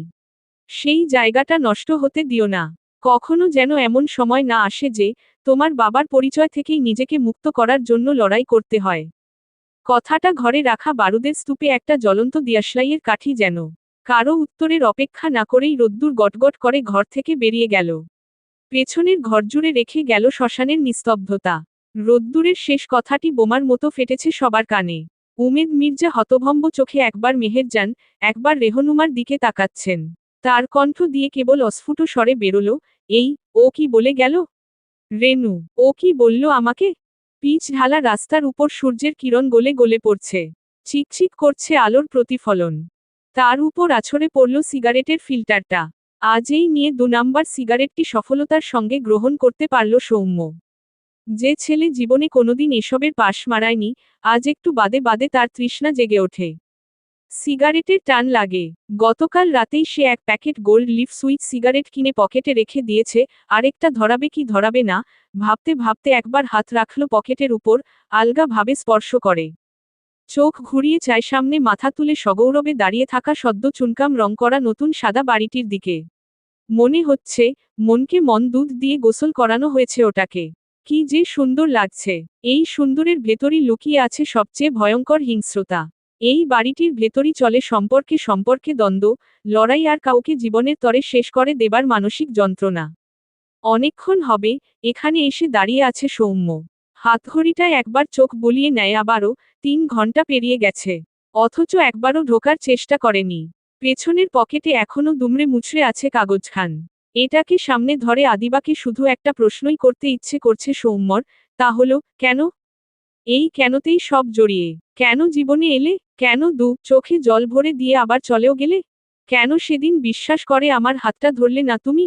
কেন বুঝলে না, ভালো না বাসতে চেয়েও তোমায় ভালোবেসে ফেলেছিলাম আমি? কেন লেখা হলো না তোমার আমার মিলন? তবু কেন নেমে এসেছিল কাছে আসার সন্ধিক্ষণ? কেন নিয়ে গেলে তুমি হৃদয়ের সবটুকু সুখ, পূর্ণতা, শান্তি? দিয়ে গেলে কেন প্রেমেরই এই নির্বাসন? কেন, কেন, কেন? সৌম্য চোখ বুজে আবারও বিড়বিড় করে ওঠে, কেন আদু, কেন? কপাল খারাপ, তাই। উত্তর দিল কেউ একজন। সৌম্য তড়িঘড়ি চোখ মেলে তাকালো। কোন ফাঁকে তার সামনে এই ছেলেটা এসে দাঁড়িয়েছে? এ কি চেনে একে? হ্যাঁ চেনেই তো, ওই যে দেখেছিল সেদিন, ওই রুর লোকটার হুকুম তালিমেই ছুটে এসেছিল এই ছোট্ট ছিপছিপে গড়নের পাতলা পুতলা ছেলেটা, চোখের সামনে আদিবার মা, কে কোলে তুলে নিয়েছিল ছো করে। এই তো সেই ছেলেটা, কি নাম তার? সৌম্য ফট করেই জানতে চেয়ে বসল, তোমার নাম কি? বিব্রত হয় আসিফ, অথচ ভেবেছিল বিব্রত হবে সামনে দাঁড়ানো মানুষটা। সত্যি, ভীষণ অন্যরকম সৌম্য। ঝড় বয়ে যাচ্ছে, বোঝা যায় না বোঝালেও, তবু কেমন এক শান্ত ভাবও ভর করে আছে ওর উপর। আসিফ ঝেড়ে কাশে। জবাব দেয় বিনয়ের সঙ্গে, আমি আসিফ। আসিফ রহমান। দুর্ভাগ্যবশত এ বাড়ির ছেলে। সৌম্য ভ্রু কুঁচকে জানতে চায়, দুর্ভাগ্যবশত বললে কেন? দুর্ভাগ্যই, তাই, বলেই হাসল ছেলেটা, তারপর ঘাড় ফিরিয়ে ভীষণ আতঙ্কিত চোখে একবার তাকালো মাথা উঁচিয়ে দাঁড়ানো ওই বাড়িটির পানে। আবার ফিরল, সৌম্যর চোখে চোখ রেখে গলার কণ্ঠস্বর খাদে নামিয়ে ফিসফিসালো, চলুন।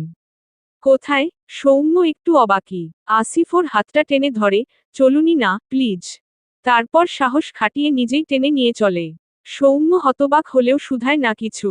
চুপচাপ একবার বাড়িটার নির্লিপ্ততা দাঁড়িয়ে থাকার ভঙ্গিটাকে গিলে খেয়ে এগিয়ে চলে অজানার উদ্দেশ্যে। দিনের ৩য় সিগারেটটা ধরালো সৌম্য। কয়েক টান দিয়েই ফেলে দিল। পায়ের তলায় জুতোর নিচে পিষল জলে থাকা ফিল্টারটা, নিজেই নিজের পরিবর্তনে কেমন বিমূঢ় হয়ে পড়ছে। আদিবা তাকে কতখানি প্রভাবিত করে ফেলেছে। আসিফ পাশেই চুপ করে বসে দাঁড়িয়ে থাকা মানুষটার মনের অশান্তি দেখছে, আর সাজিয়ে নিচ্ছে যা বলতেই এখানে এসেছে ওরা। আছে, একটা খোলামেলা মাঠের পার্শ্ববর্তী বটগাছের নিচে বাঁধানো বেঞ্চির উপর। রোদের তাপ কমছে, বিকেলের দিকে এগোচ্ছে সময়। কুয়াশার পাতলা চাদর মাকড়সার জালের ন্যায় থাবা বসাচ্ছে চারদিকে, খুব ধীরে, আর ঘণ্টাখানেক পরেই ঠান্ডা হাওয়া বইবে। সৌম্য হঠাৎ খেয়াল করে, আসিফকে এভাবে তাকিয়ে থাকতে দেখে একটু অপ্রস্তুত হয়। পাশে এসে বসে পড়ে ধপ করে, অস্ফুটে বলে ওঠে, সরি। আসিফ সে কথার ধার ধারে না, বরং পাল্টা প্রশ্নে জর্জরিত করে আসিফকে, আপনি নাকি সিগারেট বিড়ি কিছুই খান না? সৌম্য ওর দিকে প্রশ্নবিদ্ধ চোখে তাকালে আসিফ পুনরায় বলে ওঠে, আদিবা আপুই বলেছে আমাকে। আপনার মধ্যে নেশাপানি বা অন্য কিছুই নেই। তাই জানতে চাওয়া। ওহ, সৌম্য মুখ কালো করল, নতুন। বলতে পারো। আচ্ছা, যেন সবটা বুঝে নিল আসিফ। কিছু সেকেন্ড মৌনতাকে গ্রহণ করে বলে উঠল ফের, আপনাকে এখানে এভাবে টেনে তো আনলাম, আসলে কি যে বলবো, সেটাই বুঝতে পারছি না। সৌম্য অবাক হয়, একই সঙ্গে বিরক্ত। একটু রেগেই উঠল যেন, কণ্ঠের স্বরে কাঠিন্য জুগিয়ে বলল, আমার হাতে এত সময় নেই। যা বলতে চাও, বলো। তারপর আমি চলে যাব। কোথায়? ফট করে মুখ দিয়ে প্রশ্নখানা বেরোতেই গিলে নিল আসিফ, সরি, অযাচিত কথা বলে ফেলছি। আসলে, বলার মতো কিছু নেই, আবার অনেক কিছুই আছে। মানে, সইটা আপু মন থেকে করেনি। সৌম্য কেমন জমে গেল কথাটা শোনা মাত্রই। পরপর কঠিন হয়ে গেল মুখটা ওর, খুব অভিমানে আওড়ায় পরের কথাগুলি, ভালো। জোর করে করিয়েছে, এটাই তো বুঝাতে চাও? খুব ভালো। যে বলিও, তার কাজে আমি বাহবা দিয়েছি। আসিফ বলল, আপনি তার উপর রেগে আছেন, আমি যা। সৌম্য নিজের দিকে কথা টেনে নেয়, না, না, রাগ করব কেন? সে কি রাগ করার মতো কিছু করেছে নাকি? কি ভালো কাজ তার, আমার জীবনটাকে এত সুন্দর মোড়ে এনে দাঁড় করিয়ে দিয়েছে যে আমি। সৌম্য ইচ্ছে করে টেনেটুনে সবগুলি দাঁত বের করে হাসে, দেখো না, আমার হাসি ধরে না মুখে। পারলে এত হাসি আলমারিতে তুলে রাখতাম।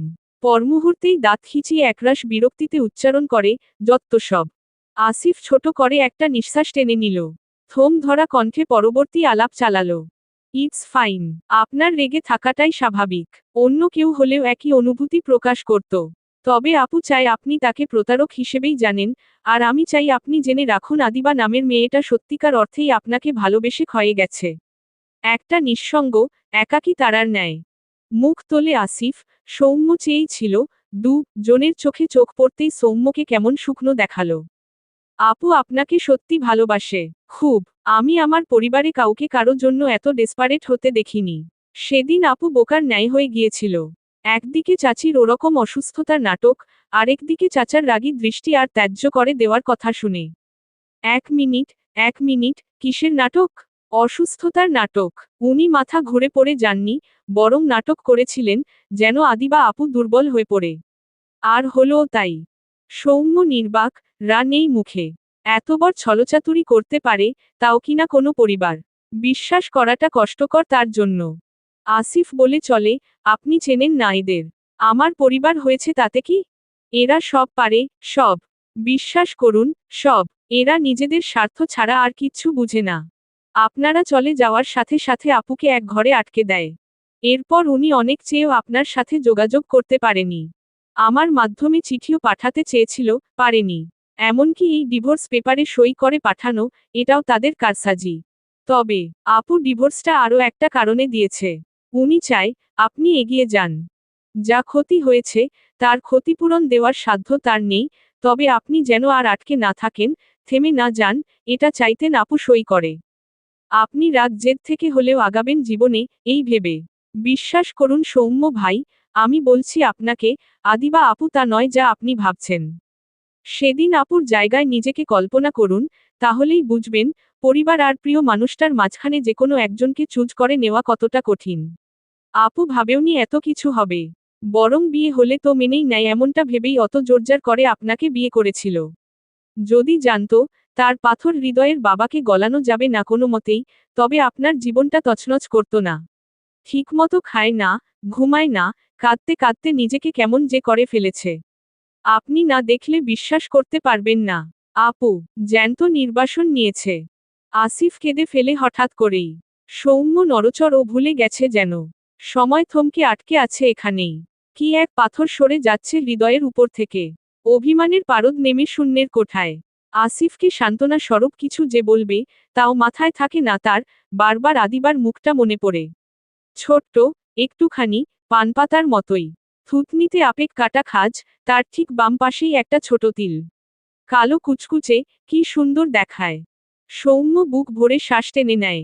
আসিফ নিজেকে সামলে নিয়েছে। চোখের কোণে মুছে নিতে নিতে বলে ওঠে ফের, চোখের সামনে এসব আর সহ্য হচ্ছে না। তাই যখন আপনাকে বাড়ির সামনে দেখতে পেয়েছি, এক মুহূর্ত কালবিলম্ব না করে চলে এসেছি। প্রেম ভালোবাসা কি জিনিস, আমি জানা নেই, আমার জানা নেই। তবে এখন বুঝতে পারছি, প্রেম ভালোবাসায় পৃথিবী টিকে থাকে। টিকে থাকে বিশ্বাসে। যার জীবনে ভঙ্গ হয় এগুলো, তার জন্য পৃথিবীটা নরক সমান। আর আমি চাই না, ওর জীবনটায় জাহান্নাম নেমে আসুক। এমনিতেই কম তো পাচ্ছে না। এবার একটু ভালোবাসা ওরও পাওয়া উচিত। আসিফ সৌম্যর হাতজোড়া মুঠোয় চেপে ধরে, সৌম্য ভাইয়া। অনুনয়ের সুর তুলে বলে, ও আপনার বউ, আপনার বিয়ে করা স্ত্রী। যদি মনে হয় এ কথা ধ্রুব সত্য, তবে নিয়ে যান ওকে। সব কিছুর বিনিময়ে, সব ভেঙে, সব ছেড়ে ছুড়ে। ভালোবাসার চেয়ে বড় শক্তি এ পৃথিবীতে আর কিছু নেই, হতেই পারে না। আপনি পারবেন না, যত দুঃখ, কষ্ট, বিষাদের মেঘ উড়ে এসে জুড়েছে ওর আকাশটা, আপনি সেখানে বৃষ্টি হয়ে ঝরে পড়বেন। পারবেন না সৌম্য ভাইয়া, বলুন। উত্তর দিতে পারে না সৌম্য। আসিফ আরও গাঢ় হয়, কণ্ঠের ঔদ্ধত্য প্রকট করে বলতে থাকে, আর আপনি নামক বৃষ্টি ভিজে আমার বোনের যত দুঃখ কষ্ট যাতনা সব ধুয়ে মুছে সাফ হবে। ফুটে উঠবে রঙিন রামধনু, একটা নির্মল আকাশ। আমি ওকে বলবো আমার বোনকে, আর একটু অপেক্ষা কর। ঝড়ের অবসান হলো বলে, বলুন না ভাইয়া, বলবো। বলো, খুব নিচুস্বরে ঘোরগ্রস্তের ন্যায় উচ্চারণ করে সৌম্য, বলো, আমি রামধনুর 7 রঙের উজ্জ্বলতা এখনই দেখতে পাচ্ছি। ওই তো, আকাশ জুড়ে কিসের যেন দামামা বাজে। আমাদের বিজয়ের বুঝি। উবু হয়ে শুয়ে আছে বিকেল। গায়ের উপর কম্বল টানা, পা দুটো তবু বেরিয়ে, চোখের সামনে বই মেলে ধরা। যদিও পড়ার টাও মাথায় ঢুকছে না তার। একটা হাঁসফাঁস করা খারাপ লাগা কাজ করছে হৃদয়ে। রোদ্দুরের কথাগুলো ছাড়া ছাড়া ভাবে শুনেছে সেও। চিৎকার চেঁচামেচির আওয়াজ তার কান অবধিও এসেছিল তখন। বিকেল দৌড়ে গিয়ে সিঁড়ি ধরে দাঁড়িয়েছিল। কান পেতে যতটুকু শোনা যায়, শুনেছে আর তা থেকেই হতবাক হয়ে আছে সে। এখনো, সবচেয়ে বেশি আশ্চর্যজনক লেগেছে, রোদ্দুরের তার পক্ষ ধরে ডিফেন্ড করাটা। এ বাড়ির কেউ যা করেনি, কেউ তাকে বোঝেনি, তার অনুভূতিগুলোর পাত্তা দেয়নি, মর্যাদা শূন্য রেখেছে অথচ যে মানুষটাকে সে রাক্ষস হিসেবেই জানত আপাদমস্তক, সে আজ তার হয়ে প্রতিবাদী কণ্ঠস্বর তুলেছে। নিজের বাবা, চাচা এমনকি দাদি কাউকে ছাড় দিয়ে কথা বলেনি। কাউকে না। বিকেল কিছুতেই মেনে নিতে পারছে না। কিভাবে সম্ভব, আর কেনই বা রোদ্দুর অত কথা তুলতে গেল? এমনকি বাবার অপর পক্ষের ঘরের কথাগুলোও। ইস, তার অবস্থা এখন কি হবে? নিশ্চয়ই সব টুটেন পড়বে ওর উপর। এই ভয়েই ঘরের দরজা আটকে চুপচাপ শুয়ে আছে সে। ভান করছে তুমুল পড়াশোনার, আসলে সব ছাই। ঘুরে ফিরে বারবার কথাগুলো কানে বেজে উঠছে তার। এমনই সময় দরজায় আওয়াজ হলো। বিকেল ঘাবড়ে উঠে বসল চটপট করে। ভ্রু জোড়া কুঁচকে গেছে ইতিমধ্যেই। কে এলো? ওপাশ থেকে ভেসে এল তৃপ্তির গলার স্বর, কি রে, দিন দুপুরে দরজা আটকে রেখেছিস কেন? বিকেল স্বস্তি ফিরে পায়। খুলছি, বলে উঠে আসে ঝটপট। দৌড় মেলতেই তৃপ্তি, দীপ্র, স্বস্তির দলটা ঢোকে। আজ সঙ্গে মিশিও আছে। চিরচেনা মুখ, গম্ভীর চেহারা তার। বিকেল একটু হেসেই ওঠে, আরে বাপরে, তুই?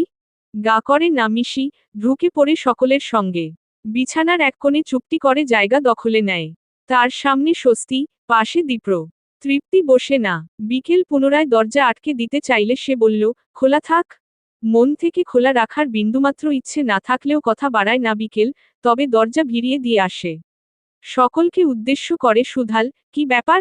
এমন হন্তদন্ত হয়ে সবাই যে? কিছু হয়েছে?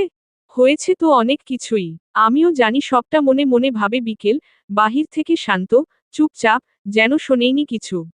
এমন একটা ভাব তার। তৃপ্তি বিস্ময় নিয়ে জানতে চায়, তুই কিছু শুনিসনি? কি শুনবো? চিরায়ত ঢংটা করে যায় ও। সত্যি শুনিসনি? এত হাউকাউ হলো। তৃপ্তি অবাক। বিকেল ঢোক গিলে শুকনো গলাটা ভেজানোর ব্যর্থ চেষ্টা সামলে ধারে মাথা নাড়িয়ে বলল, না। কি হইছে? ছোট একটা নিঃশ্বাস ফেলে তৃপ্তি। তার আগেই স্বস্তি বলে ওঠে, পুরাই টর্নেডো গেল এতক্ষণ, তুমি খেতে যাওনি, মিস করে গেছো। কিসের টর্নেডো? বিকেল প্রশ্ন করে। তৃপ্তি বলে ওঠে জবাবে, রোদ ভাইয়া আজকে ফুল বোম। কি হইছে উনার আল্লাহ জানে। বড় বাবার মুখে মুখে তর্ক করছে। দাদিকে অসম্মান করছে। আর ছোট বাবাকে তার সোজা মুখ ভোতা করে দিছে। স্বস্তি কথা কেড়ে নিয়ে নিজে শেষ করে। তৃপ্তি বিরক্ত নিয়ে ওর দিকে তাকালে দীপ্র মাথায় গাঁটটা দিয়ে উঠল, বিরক্তি নিয়ে বলল, একটু চুপ থাকতে পারিস না? ছোট মানুষ ছোটদের মতো থাক। গাঁটটা মারা জায়গাটা হাত দিয়ে ডলে নেয় স্বস্তি, মুখ ভেঙচে জবাব কাটে, কিসের ছোট? তোমাদের চেয়ে আমার বুদ্ধিশুদ্ধি ভালো আছে, অ্যাট লিস্ট। হইছে, তোর সাথে এখন মুখ লাগাতে চাই না। চুপ থাক, তৃপ্তি জবাব দেয়। স্বস্তি মুখ বাঁকিয়ে ভোতা করে রাখল পড়ে। বিকেল অবাক হওয়ার নাটকটা প্লে করে আবারও। ঠোঁট দুটোকে চিরে হালকা হা করে বলে ওঠে, কি বলছিস কি? রোদ ভাইয়া এসব করছে? হ্যাঁ, তোর হয়ে অনেক প্রতিবাদ করছিল। তোকে কেউ বোঝে না, হুদাই সবাই খারাপ আচরণ করে, দাদি উল্টাপাল্টা বলে। এমনকি ওই যে তুই ভাইয়াকে বলে ওই বুড়োটাকে খাওয়াইছিস না, ওটা নিয়েও ভাইয়া ডিফেন্ডিং রিপ্লাই দিয়েছে। বলেছে, তুই ইচ্ছে করে না বরং তোকে জোর করে কথাগুলো ভাইয়া বের করে নিয়েছিল। এমনকি বড় মাকেও ভাইয়া কথা শোনাতে ছাড়েনি। সে মা হয়েও তোকে বুঝতে পারল না, তোর উপর ভরসা রাখল না অনেক অনেক কথা। ইস, তুই সব মিস করে গেলি। যদি থাকতিস, ড্যাম শিওর তুইও ভয়ে কাঁপতি। আমরা তো সব্বাই অবাক। রোদ ভাইয়ার এই রূপ কেউ কোনোদিন দেখিনি। দম নেয় তৃপ্তি। বিকেল হা হয়ে শুনছে। কেমন বিমূঢ় হয়ে পড়ল শুনতে শুনতে। কিছু বলল না জবাবে। তৃপ্তি ওর মুখভঙ্গি দেখে পুনরায় বলে ওঠে, তবে এবার গলার স্বর অনেকটা খাদে নামিয়ে নেয়, চাপা স্বরে বলতে থাকে, ছোট বাবা সত্যিই অন্য কোথাও? বিকেল শিরশির অনুভূতি অনুভব করল। চাইল, আবার চোখ ফিরিয়ে নিতেই তৃপ্তি উত্তরখান পেয়ে চুপ করে গেল। আশা করিনি, বলল সময় নিয়ে। বিকেল দীর্ঘশ্বাস ফেলে, বাদ দে। পরক্ষণেই জানতে চায়, উনি কোথায়? রোদ ভাইয়া? বিকেল হ্যাঁ সূচক মাথা নাড়ল। জানি না, বেরিয়ে গেছে তখনই, জিদ করে। আর বড় বাবা, বড় মা? সবাই বড় বাবার ঘরে, দাদি, তোর বাবা, মেজো মা, বড় মা সবাই মিটিং করছে কিছু একটা। এবার সত্যিই আমাকে এই বাড়িতে আর রাখবে বলে মনে হয় না রে। বিকেল হাসে অল্প একটু। তৃপ্তির ভীষণ মায়া হয়। ওর কাঁধে একটা হাত রেখে আশ্বস্ত করে, কিচ্ছু হবে না। তোর এখানে ফল্ট কি? ভাইয়া বলেছে, এটা তার ব্যাপার, যা হবে তার সঙ্গে হবে। তুই মাঝখানে নিজেকে জোড়াস না আর ভাবিস না কিছু। নর্মাল থাক, যা হবে, আমরা সবাই মিলেমিশে দেখব। বিকেল কিছু বলে না, উদাসীন লাগছে তার, ইচ্ছে করছে কোথাও গিয়ে একটু হাউমাউ করে কাঁদে। এত একা একা লাগছে কেন? ইস, পায়ের মাটি শক্ত না থাকলে ভাষা ভাষা পায় কত পথ হাঁটা যায়। মুখ থুবড়ে পড়ার সম্ভাবনা কিভাবেই বা এড়ানো যায়। দলটা নির্বতাকে বরণ করেছে আজ যেন। কেউ কোনো কথা বলছে না। সবার চোখমুখ জুড়েই কিছু একটা খেলা করে যাচ্ছে। সবচেয়ে বেশি মন মরা দেখাচ্ছে মিশিকে। স্বাভাবিক, তার বাবা আর ভাইয়ের মধ্যে যে দ্বন্দ্ব লেগেছে, তাতে তার মন খারাপ হওয়াটা অস্বাভাবিক নয় মোটেই। তৃপ্তি একটু এগিয়ে গিয়ে মিশির পাশে জায়গা করে নিল। মিশি ফিরেও তাকালো না, চুপ করে হাঁটু তুলে বসে আছে জবুথুবু ভঙ্গিতে। তৃপ্তি ওর কাঁধে একটা হাত রেখে ভরসার গলায় বলল, তুই এত চুপচাপ কেন? টেনশন করিস না, সব ঠিক হয়ে যাবে। মিশি চোখ ফিরিয়ে তৃপ্তিকে দেখে। তৃপ্তি চাউনিতে আশ্বাসবাণী ছুড়ে দিতেই মিশি প্রশ্ন করে বসে, সৌম্য ভাইয়া কোথায়, জানিস? দীপ্র ফিরে তাকায়, সকালে বেরিয়েছিল, ফেরেনি এখনো। মিশি গুমোট হয়ে পড়ে আরও, অনেকবার কল দিয়েছি, ধরল ও না। ভাইয়াকে কোনো দরকার আপু? না দীপ্র, এমনি। তৃপ্তি অবাক চোখে মিশিকে দেখছে আপাদমস্তক। বাতাসে অন্য কিছুর সুর। মিশি, তৃপ্তির ডাকে মেয়েটা আবার ফিরে চাইল। Is everything okay? জবাবে ঘাড় দুলিয়ে হ্যাঁ বলল নাকি না বলল ঠিক বুঝতে পারে না তৃপ্তি। তবে আর ঘাটায় না ওকে। ওর মতোই থাকতে দেয়, নিজেও সরে আসে। বিকেল বারান্দায় গিয়ে দাঁড়িয়েছে, কি করছে কে জানে? কোথায় আপনি? আগে বল, তুই কোথায়? জাহান্নামে। বিকেল, জাহান্নামেই তো রেখে গেছেন আপনি। বাসার কেউ কিছু বলেছে? না, তো নাটক করিস না, আর বলবেও না, মুখ ভেঙে দিব আমি। কেন, আপনি ভাঙবেন কেন? অযথাই কেন সবার সঙ্গে ঝামেলা করছেন? অযথা, তোকে যা নয় তাই শোনায়, আর তুই সেসব শুনে কান্নাকাটি করিস, এগুলো অযথা? শোনালে আমায় শোনায়, আপনার কি তাতে? আপনি কেন এত ডিফেন্ড করছেন রোদ ভাইয়া?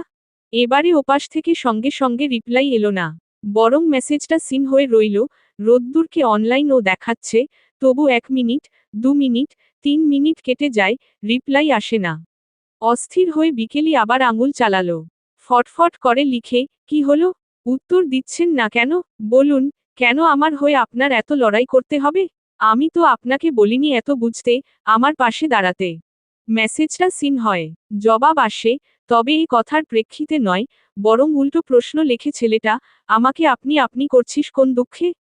মেজাজ খিচে যায় বিকেলের, কিবোর্ডে ঝড় তুলে টাইপিং চালায় আবারও, কথা না পেঁচিয়ে উত্তর দিন। কিসের উত্তর? তুই কে যে এত কৈফিয়ত দিতে যাব তোকে? আমি কেউ নই, একদম না। তবে আমার হয়ে এত যুদ্ধ কেন? কারণ, লড়াই ছাড়া কিছু পাওয়ায় আনন্দ নেই। কিসের লড়াই, কিসের পাওয়া, কিসের আনন্দ? ভ্রু কুঁচকে ওঠে বিকেলের। ওপাশ থেকে কল উঠে এল এবারে, একবার পাশ ফিরে চেয়ে দেখে ফোনটা কানে তুলে নেয়। ধীরস্থির গলায় বলে, হ্যালো? রোদ্দুর জবাব দিল না সঙ্গে সঙ্গেই। কি ভীষণ আরাম লাগছে ওর, মনের যত ক্লান্তি, যাতনা, দুঃসহ কামড়ানি ছিল, সব নেমে গেছে ওই একটা হ্যালো তেই। কোথায় একটা পড়েছিল, ভালোবাসার মানুষটি হয় প্রিয় অসুখ। আবার সব সুখ, আজ বুঝল কথাখানের মানে কতখানি। জবাব না পেয়ে বিকেল আবারও শুধাল, ও হ্যালো? শুনছি, শান্ত স্বর ছেলেটার, বিকেল থম ধরা গলায় শুধাল, আপনি এমন কেন? কেমন? একটু থেমে ছোট একটা নিঃশ্বাস ছেড়ে বলল, জানি না। হাসল ছেলেটা, চঞ্চল হাসি, বিকেল শুনতে না পেলেও বুঝল, ওপাশের মানুষটার ঠোঁট চিরে এক ফালি সূক্ষ্ম হাসি ফুটে উঠেছে। অদ্ভুত ভাবে ওর ঠোঁটেও হাসি ফুটল। বিকেইল, টেনে টেনে ডাকল রোদ্দুর। বিকেল অস্ফুটে সাড়া প্রদানে বলে ওঠে, হু, তোর মুখ থেকে আপনি শুনতে বেশ লাগে, জানিস? তাহলে অমন বকা দেন কেন? ধমকান কেন? তুই বুঝবি না, হৈ হৈ করে উঠল বিকেল, কেন বুঝবো না? আমি বড় হয়ে গেছি। কচু হয়েছিস। হলে আজ আমার কথাগুলি তুই বলতি। পারিস তো চোখের ট্যাপ খুলে বুক ভেজানো খালি। অপমান করলে? না, ইনসাল্ট করলাম। বিকেল কথা বলল না কিছু। ওপাশ থেকে হাসল ছেলেটা, মনের দর্পণে দেখে নিল, কেমন রাগে চোখ মুখ ফুলিয়ে রেখেছে মেয়েটা, কি ভীষণ অসহায় দেখাচ্ছে তাকে। যেন এক্ষুনি বর্ষণ নামবে অবিরাম ধারায়। তারপর আবার ডাকল, টানা সুরে, বিকেইল্লোল। বিকেলও এবার অনুকরণ করে বলল, কি? রোদ্দুরও টেনে টেনে শুধাল, চল যাই। বিকেলও কপি করে বলে, কোথায় অয় অয় অয় অয়? যেখানে তুই আর আমি ছাড়া কেউ নাই। কেন ও? কারণ, আমি তোকে ভালো রাখতে চাই। আর, ভালোবাসতে চাই। কথাটা হৃদয় থেকে উচ্চারিত হলেও মুখ ফুটে বেরিয়ে এলো না। একটা জোরতায় আটকে গেল। সময় কি এখনো হয়নি? কবে হবে? রোদ্দুর নিজেও জানে না ঠিক। তবে যেদিন জোরতাহীন ভাবে উচ্চারণ করতে পারবে, আমি তোমায় ভালোবাসি, সেদিন সময় হবে। সময়ই চুজ করে নেবে, কাছের আসার সন্ধিক্ষণ। নাকি প্রেমের নির্বাসন? কার সাথে কথা বলছিস? হঠাৎ করেই ভূতের ন্যায় উদয় হলো তৃপ্তি। বিকেল চমকে ওঠে। হারিয়ে গেছিল, সময়ের স্রোতে, কোথাও একটা, যেখানে দিগন্ত মিশে রামধনুদের সীমানায়। সঙ্গে সঙ্গে ফোনটা কান থেকে নামিয়ে নর্মাল হওয়ার চেষ্টা করে জানায়, কারো সাথে না। কানে ধরে ছিলি। তৃপ্তি ফের জানতে চায়। বিকেল অপ্রস্তুত হেসে ওঠে, এমনি। একটা রিলসের ভয়েস শুনছিলাম। আচ্ছা, বোধ হয় বিশ্বাস করল ও, বোধ হয় করল না। তবে একটা হাত কাঁধে রেখে বলল পরে, বাড়িতে এক ফোঁটা শান্তি নেই। ফুপুর ঘরে, বড় মায়ের ঘরে, ছোট বাবার ঘরে। সবার ঘরেই ঝামেলা। কারোটা চেয়ে কারোটা ছোট না, এর মধ্যে আবার এমন কিছুতে জোড়াস না, যেটায় আলগা হওয়া সুতোর পুরোটাই ছিঁড়ে পড়ে। আই হোপ, তুই বুঝেছিস? বিকেল জবাব দেয় না, আস্তে করে ফোনটা কাটে এক আঙুলে চাপ দিয়ে। সামনে তাকালো, বিস্তীর্ণ খোলা আকাশটা কি ভীষণ সুন্দর লাগছে। কি আছে কপালে, জানা নেই ওর। তবু মাঝে মাঝে মনে হয়, এই আকাশটা একা দেখার চাইতে কারো কাঁধে মাথা রেখে দেখার মধ্যে সুখ অন্য, আনন্দ অন্য। তবে সেই কেউটাকে, তাও বুঝি বিকেলের জানা নেই। নাকি অবচেতন হৃদয় জানে? বড়দের এই দীর্ঘ বৈঠক যেন শেষ হতেই চায় না। তর্কের পিঠে জমে ওঠে পাল্টা তর্ক। স্মৃতির ধুলো ঝেড়ে উঠে আসে পুরনো তিক্ততা, তার সাথে যোগ হয় নতুন ক্ষোভ। ঘরের থমথমে পরিবেশটা ক্রমশ গুমট থেকে গুমোত্তর হতে থাকে। ওসমান মির্জা নিজেকে ডিফেন্ড করার মতো জুৎসই কোনো যুক্তি খুঁজে পাচ্ছেন না, অসহায়ভাবে কেবল আউড়ে চলেন, আমার কি জীবন নেই? আমার কি একটা সুন্দর সংসার করার অধিকার নেই? তার এই আর্তনাদে উমেদ মির্জা আরও ক্ষিপ্ত হয়ে ওঠেন। চড়া গলায় শুধন, কে বলছে নেই? আলবাত আছে, কিন্তু সবটা এভাবে লুকিয়ে রাখলি কেন? আগে বললে কি আমরা মেনে নিতাম না ছোট? কিন্তু সবাই তো ব্লেম করতেও ছাড়তে না। এই যেমন এখন করছো। ওসমানের কণ্ঠে জমে থাকা অভিমান ঝরে পড়ে। তখন সবাই বলতে, অন্তত মেয়েটার মুখের দিকে তাকিয়ে হলেও নিজের সব শখ আহ্লাদ আর ইচ্ছেগুলো বিসর্জন দেওয়া উচিত ছিল আমার। উমেদ মির্জা এই কথার কোনো প্রত্যুত্তর খুঁজে পেলেন না। তবে মেহেরজান যেন ছেলের এই লুকোছাপায় কোনো দোষী দেখছেন না, বরং তার হাবভাব এমন যে ওসমান যা করেছে একদম ঠিক করেছে। মনে মনে বলছেন, ওই কপালপুরীর জন্য কে বসে থাকে? বউ মরেছে কত আগে, ছেলেটা কি এভাবেই একা একা জীবন পার করে দেবে নাকি? তিনি মুখ বাঁকিয়ে বিষোদ্ধার করতে থাকেন, সব ওই অলক্ষীর জন্মের দোষ। জন্ম দিয়েই আমার পোলার জীবনটা তামা তামা করে দিছে। এখন এই বংশের আরো অনেকের জীবন খাইতে উইঠে পইরে লাগছে। আর এই ছোবলে তোমার পোলাও পড়ে গেছে ও মেঈদ। তারে সামলাও। একটু বিরতি দিয়ে তীক্ষ্ণ কটাক্ষ করে উঠলেন, তয়েব মনে হয় না সামলানোর মতো আর কিছু বাকি আছে। মায়ের কথায় উমেদ মির্জার কান ভারী হয়। রাগে আর ক্ষোভে তিনি হিতাহিত জ্ঞানশূন্য প্রায়। সেই কোন কাল আগে তিনি রোদ্দুরের জন্য একটা কথা দিয়েছিলেন, আজ যদি সেই কথার বরখিলাপ হয়, তবে তিনি সেটা এমনি এমনি ছেড়ে দেবেন না। উমেদ মির্জা কেবল মির্জা বংশের বড় সন্তানই নন, এই বাড়ির অঘোষিত প্রধান কর্তা। তার কথার যদি আজ দাম না থাকে, তবে তার সম্মান আর রইল কোথায়? নিজের তিল তিল করে অর্জিত সম্মান নিয়ে তিনি কাউকে ছিনিমিনি খেলতে দেবেন না, কিছুতেই না। হাতের মুঠো শক্ত করে ওসমানের দিকে স্থির দৃষ্টিতে চেয়ে শুধালেন, এখন কি করবি? ওসমান মাথা নিচু করে সব ভার ছেড়ে দিলেন বড় ভাইয়ের ওপর।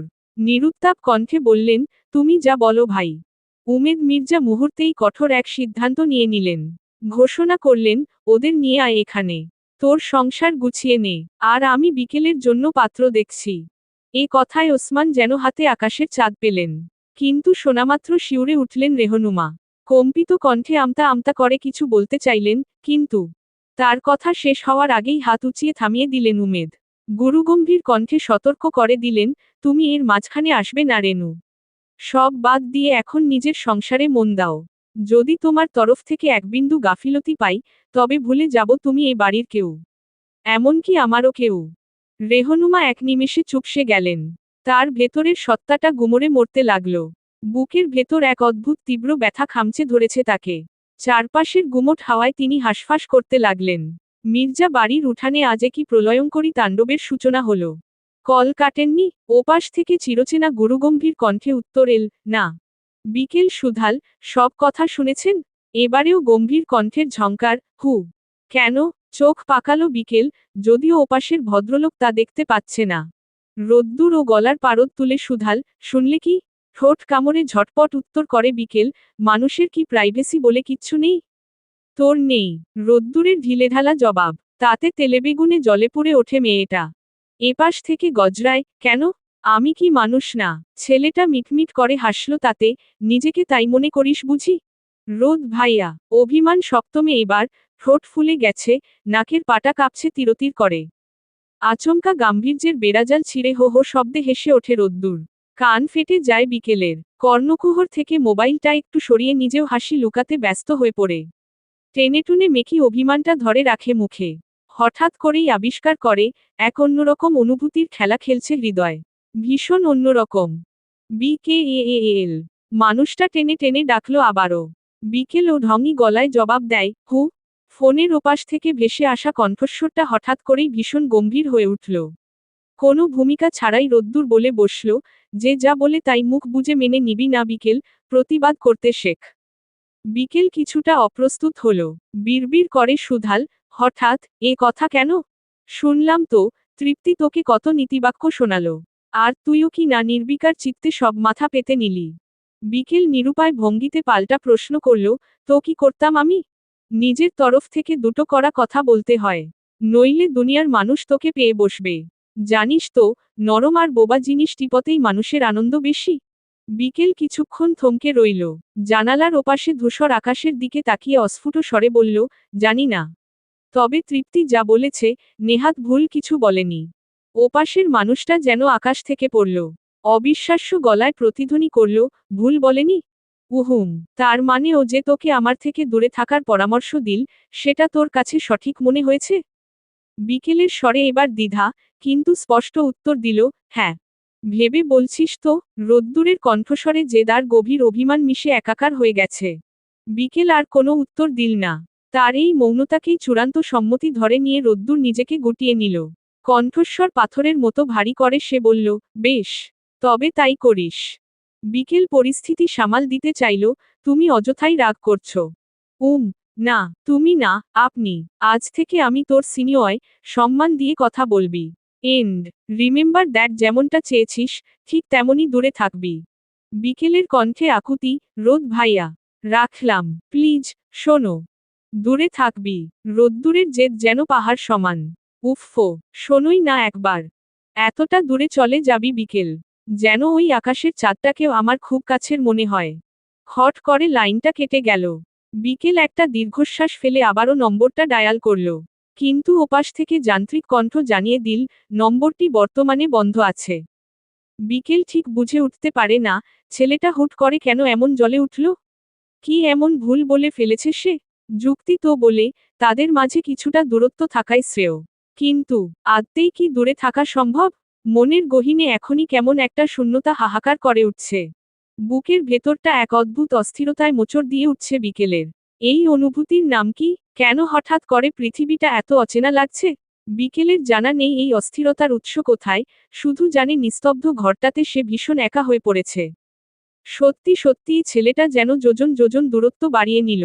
রাতের ডাইনিং টেবিলটা দুপুরের চেয়েও বেশি স্তব্ধ, থমথমে। সেখানে কেউ কথা বলছে না, এমনকি কারো নিঃশ্বাস ফেলার শব্দটুকুও পাওয়া যাচ্ছে না। মনে হচ্ছে, সবাই বুক ভরে দম নিতেও ভয় পাচ্ছে, পাছে সেই শব্দে কোনো প্রলয় শুরু হয়। বিকেলের ইচ্ছে ছিল না এই শ্বাসরুদ্ধকর পরিবেশে আসার। কিন্তু রেহনুমা এবার আর দুপুরের ভুল করলেন না। স্বামীর করা নির্দেশ থাকা সত্ত্বেও তিনি বিকেলকে ডাকতে গেলেন। বিকেলও কোনো ওজোর আপত্তি ছাড়াই সুবোধ বালিকার মতো চলে এল। বাহ্যিকভাবে ভাবখানা এমন বড় মায়ের ডাকে সে বাধ্য হয়ে এসেছে। অথচ তার অবুঝ মন জানে, এই আশা কেবল বড় মায়ের ডাকে নয়, বরং অন্য কোনো এক অদৃশ্য টানের আগুনে তার হৃদয় প্রতিনিয়ত পুড়ছে। টেবিলের চারপাশে এক একজন প্রস্তর মূর্তির মতো বসে আছেন। উমেদ মির্জা, ওসমান মির্জা, মেহেরজান, সবার দৃষ্টি নিচের দিকে। কেউ কারো দিকে তাকাচ্ছে না, শুধু যান্ত্রিকভাবে হাত চালিয়ে খেয়ে যাচ্ছে। রোদ্দুরের ঠিক পাশের চেয়ারটিতে বসেছিল তৃপ্তি। খাওয়ার মাঝপথে রেহনুমা তাকে হাতমোছার তোয়ালে নিয়ে আসতে বললেন। তৃপ্তি চেয়ার ছেড়ে উঠতেই বিকেল সুযোগটা নিল। অত্যন্ত ধীরস্থির পায়ে এগিয়ে গিয়ে সে ঠিক ওই শূন্য চেয়ারটিতেই জেকে বসল। তৃপ্তি ফিরে এসে কিছু বলার সুযোগ পাওয়ার আগেই জ্বলে উঠল রোদ্দুর। উপস্থিত সবাইকে জানান দিয়ে প্রায় চিৎকার করে বলে উঠল, এখানে বসলি কেন? বিকেল মুহূর্তে লজ্জায় কুঁকড়ে গেল। টেবিলের সবকটি চোখ এখন তার দিকে। নিজেকে সামলে নিয়ে খুব নিচু স্বরে শুধাল, কেন? বসলে কি হয়েছে? রোদ্দুরের কণ্ঠে কোনো দয়া নেই, বরফ শীতল স্বরে বলল, এটা তৃপ্তির চেয়ার। চেয়ারে কি নাম লেখা আছে? ও বসেছিল তোর আগে। তুই জেনেশুনে এভাবে ধপাস করে বসবি কেন? রোদ্দুরের আক্রমণাত্মক ভঙ্গি বিকেলের সহ্যের সীমা ছাড়িয়ে যাচ্ছে। অবাক হচ্ছে সে, একই সঙ্গে আহত। কল্পনাতেও ভাবেনি, সামান্য বসা নিয়ে এরকম সিন ক্রিয়েট করতে পারে কেউ। তাও কিনা সকলের সামনে। তৃপ্তির কারণে। তৃপ্তি তার চেয়ে আপন হয়ে গেল? বুকের ভেতর একটা খামচে ধরা, কামড়ে রাখা হিংসা অনুভব করে বিকেল। বড় বড় চোখে চেয়ে আছে রোদ্দুরের মুখপানে। তৃপ্তি তোয়ালে নিয়ে ফিরে এসে এই হাউকাও দেখে অপ্রস্তুত হয়ে পড়ল। নরম গলায় বলতে চাইল, থাক না রোদ ভাইয়া, বসুকো। কিন্তু ওর কথা শেষ হওয়ার আগেই মেহেরজান বিষ মেশানো কণ্ঠে খ্যাঁক করে উঠলেন, অন্যের জিনিস কাইরা নিতে এই ম্যাডাম তো একদম ওস্তাদ। কথাটা তীরের মতো বিকেলের বুকে বিঁধে। চোখের কোণে নোনা জল চিকচিক করে উঠলেও সে এবার দমল না। মেহেরজানের দিকে সরাসরি তাকিয়ে তীব্র প্রতিবাদের স্বরে বলে উঠল, কি কেড়ে নিয়েছি আমি? সব সময় আজাইরা কথা বলবা না তো দাদু। একটা চর মারব কিন্তু ছেমরি। মেহেরজান দাঁত কিরমির করে চেঁচিয়ে উঠলেন। বিকেল এবার হিতাহিত জ্ঞানশূন্য। সেও ক্ষেপে গিয়ে বলল, সাহস থাকলে মেরে দেখাও। তুই আমারে ভাবিস কি, তোরে মারতে কি আমার গায়ে বাঁধব? তো তুমি বা আমায় কি পেয়েছ? যখন যা ইচ্ছা বলে দেবে আর আমি মুখ বুজে সহ্য করব? তোমার কোন ভাতে ছাই দিয়েছি আমি? অসভ্য মহিলা একটা। সে আর এক মুহূর্ত সেখানে দাঁড়ালো না। চেয়ার ছেড়ে উঠে দাঁড়িয়ে তৃপ্তির দিকে তাকিয়ে শ্লেষের সাথে বলল, যাও, বসো তুমি আরাম করে। আর এই যে দুই হাত জোর করে তোমার কাছে ক্ষমা চেয়ে নিচ্ছি। তোমার চেয়ারে বসে পড়ে বোধ হয় জীবনের সবচেয়ে বড় পাপটা করে ফেলেছি। এবার তুমি বসে তোমার ওই বুড়ি দাদিকে জানিয়ে দাও, সে যেন মহানুভবতা দেখিয়ে আমাকে মাফ করে দেয়। বিকেল। তৃপ্তি হতবাক হয়ে ডাক দিল, কিন্তু বিকেল শুনলে তো। গটগট করে হলঘর ছেড়ে বেরিয়ে গেল সে।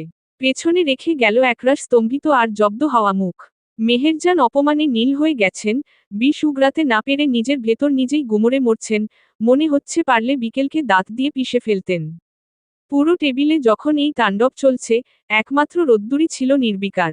তার চোখে মুখে কোনো হেলদোল নেই, যেন কিছুই ঘটেনি, এমনভাবে বাটি থেকে গরুর মাংসের আরেকটি বড় টুকরো তুলে নিল সে। তারপর আয়েশ করে চিবোতে লাগল। আরামে চোখ বন্ধ হয়ে এল তার। ঘরে গেল না বিকেল। গুমোট হাহাকার আর অপমানের তপ্ত নিঃশ্বাসগুলো বদ্ধ দেয়ালের মাঝে আরো বেশি ভারী ঠেকেছে তার কাছে। ঘর ছেড়ে সে সোজা উঠে এল ছাদে। শীতকাল বিদায়ের সুর তুলেছে প্রকৃতিতে। পাতাঝরা হাওয়ায় বসন্তের আগমনী বার্তা থাকলেও রাতের এই প্রহরে হাড় কাঁপানো এক হিমেল আমেজ রয়ে গেছে। বিকেলের পরনে কোনো সোয়েটার নেই, নেই শীত নিবারণের সামান্য কোনো গরম কাপড়ও, অথচ তার পাতলা শরীরটা এক বিন্দুও কাঁপছে না।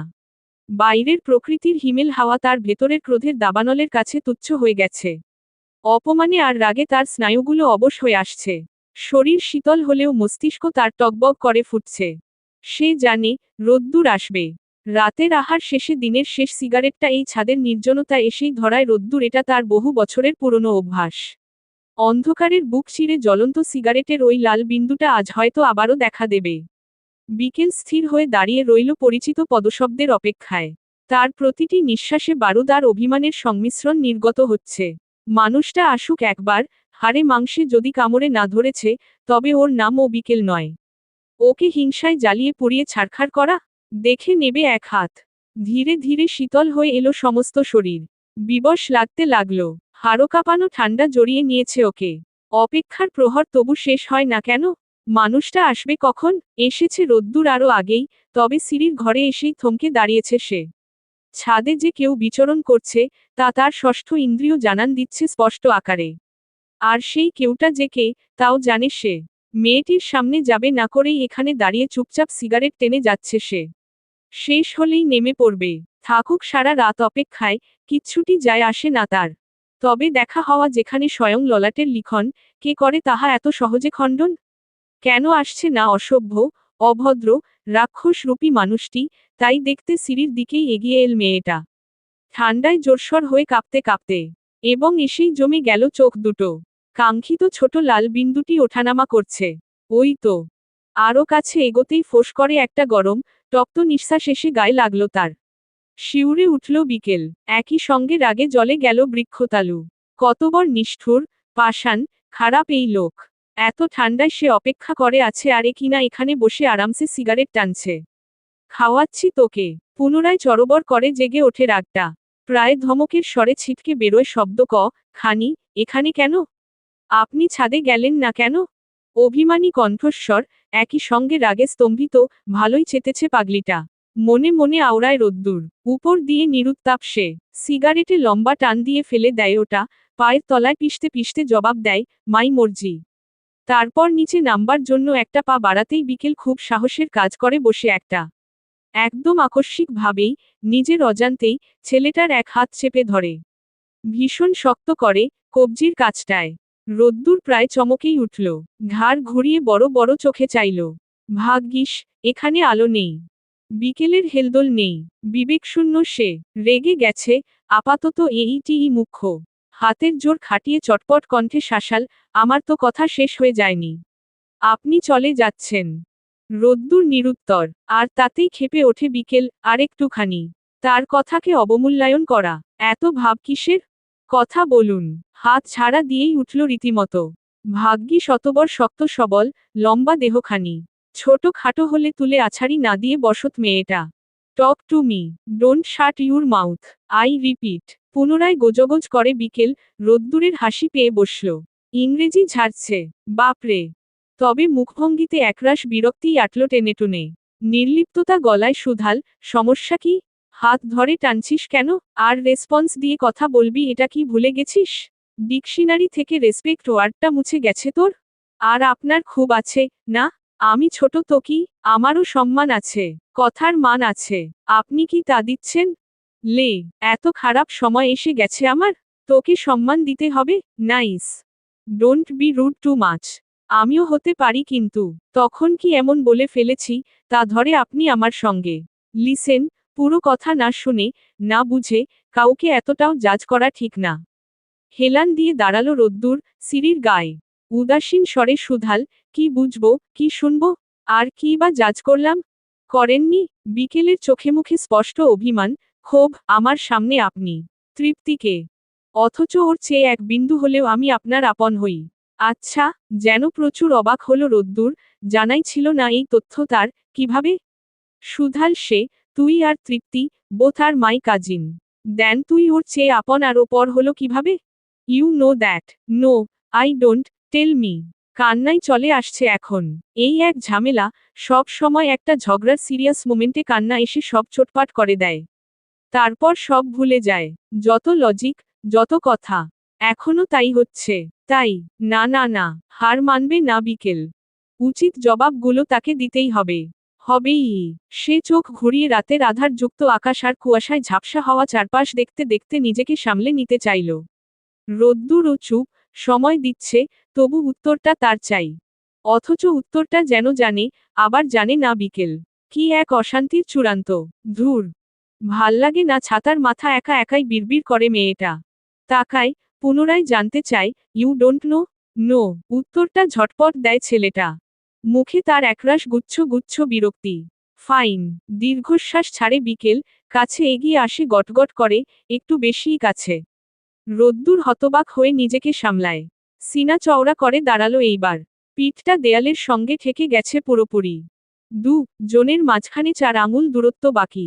চোখে চোখ রাখে, অন্ধকার অস্পষ্ট হয়। জনেই দেখতে পায়, জনের অস্থির চিত্ত। ধুক ধুক, ধুক ধুক শব্দ ছড়িয়ে পড়ে চারপাশে। বিকেল হঠাৎ জানতে চায়, নিজের অস্তিত্ব জড়িয়ে প্রশ্ন তোলে, আমি আপনার কে? গলা শুকিয়ে কাঠ রোদ্দুরের। জীবনের এই প্রথম, এই মেয়ের, এই রূপ দেখছে সে। সম্পূর্ণ অচেনা, বিপরীত, অন্যরকম। এর সঙ্গে লড়াই করবার পথ জানা নেই তার। পালাবার দরজা কোথায়? ডুবে যাচ্ছে রোদ্দুর, মোমের ন্যায় গলে যাচ্ছে তার সংযম, তার ধৈর্য। হাঁসফাঁস করে ও, জবাব দিতে পারে না কিছুই। বিকেল আবারও চাপা স্বরে ছড়ে তীব্র বাক্য বান, কেন আপনি আমায় ডিফেন্ড করেন? কেন আপনি আমায় শক্ত করেন? কেন আপনি আমায় নরম করে পানি করেন? কই, তৃপ্তির প্রতি আপনার এই অনুভূতি তো আমি দেখি না, স্বস্তির প্রতিও না, এ বাড়ির আর কোনো মেয়ের প্রতি আপনার সেই চোখ নেই, যে চোখজোড়া তারা করে ফেরে আমায়। শুধু আমায়, একান্ত আমায়, যেন আপনার পাশে বসার অধিকার কেবল আমার। যেন আপনার হাতে হাত গুজে অনেকটা পথ হাঁটবার অধিকারটাও আমার। যেন আমি আমার হওয়ার আগে, আপনার, একান্ত ব্যক্তিগত কিংবা শুধুই আপনার। ঘামে কপাল ভিজে ওঠে, গলার কাছটায় কুটকুট করে কামড়ায় কিছু, কেমন অস্থির, স্থবিরতা, অবশ অনুভূতি।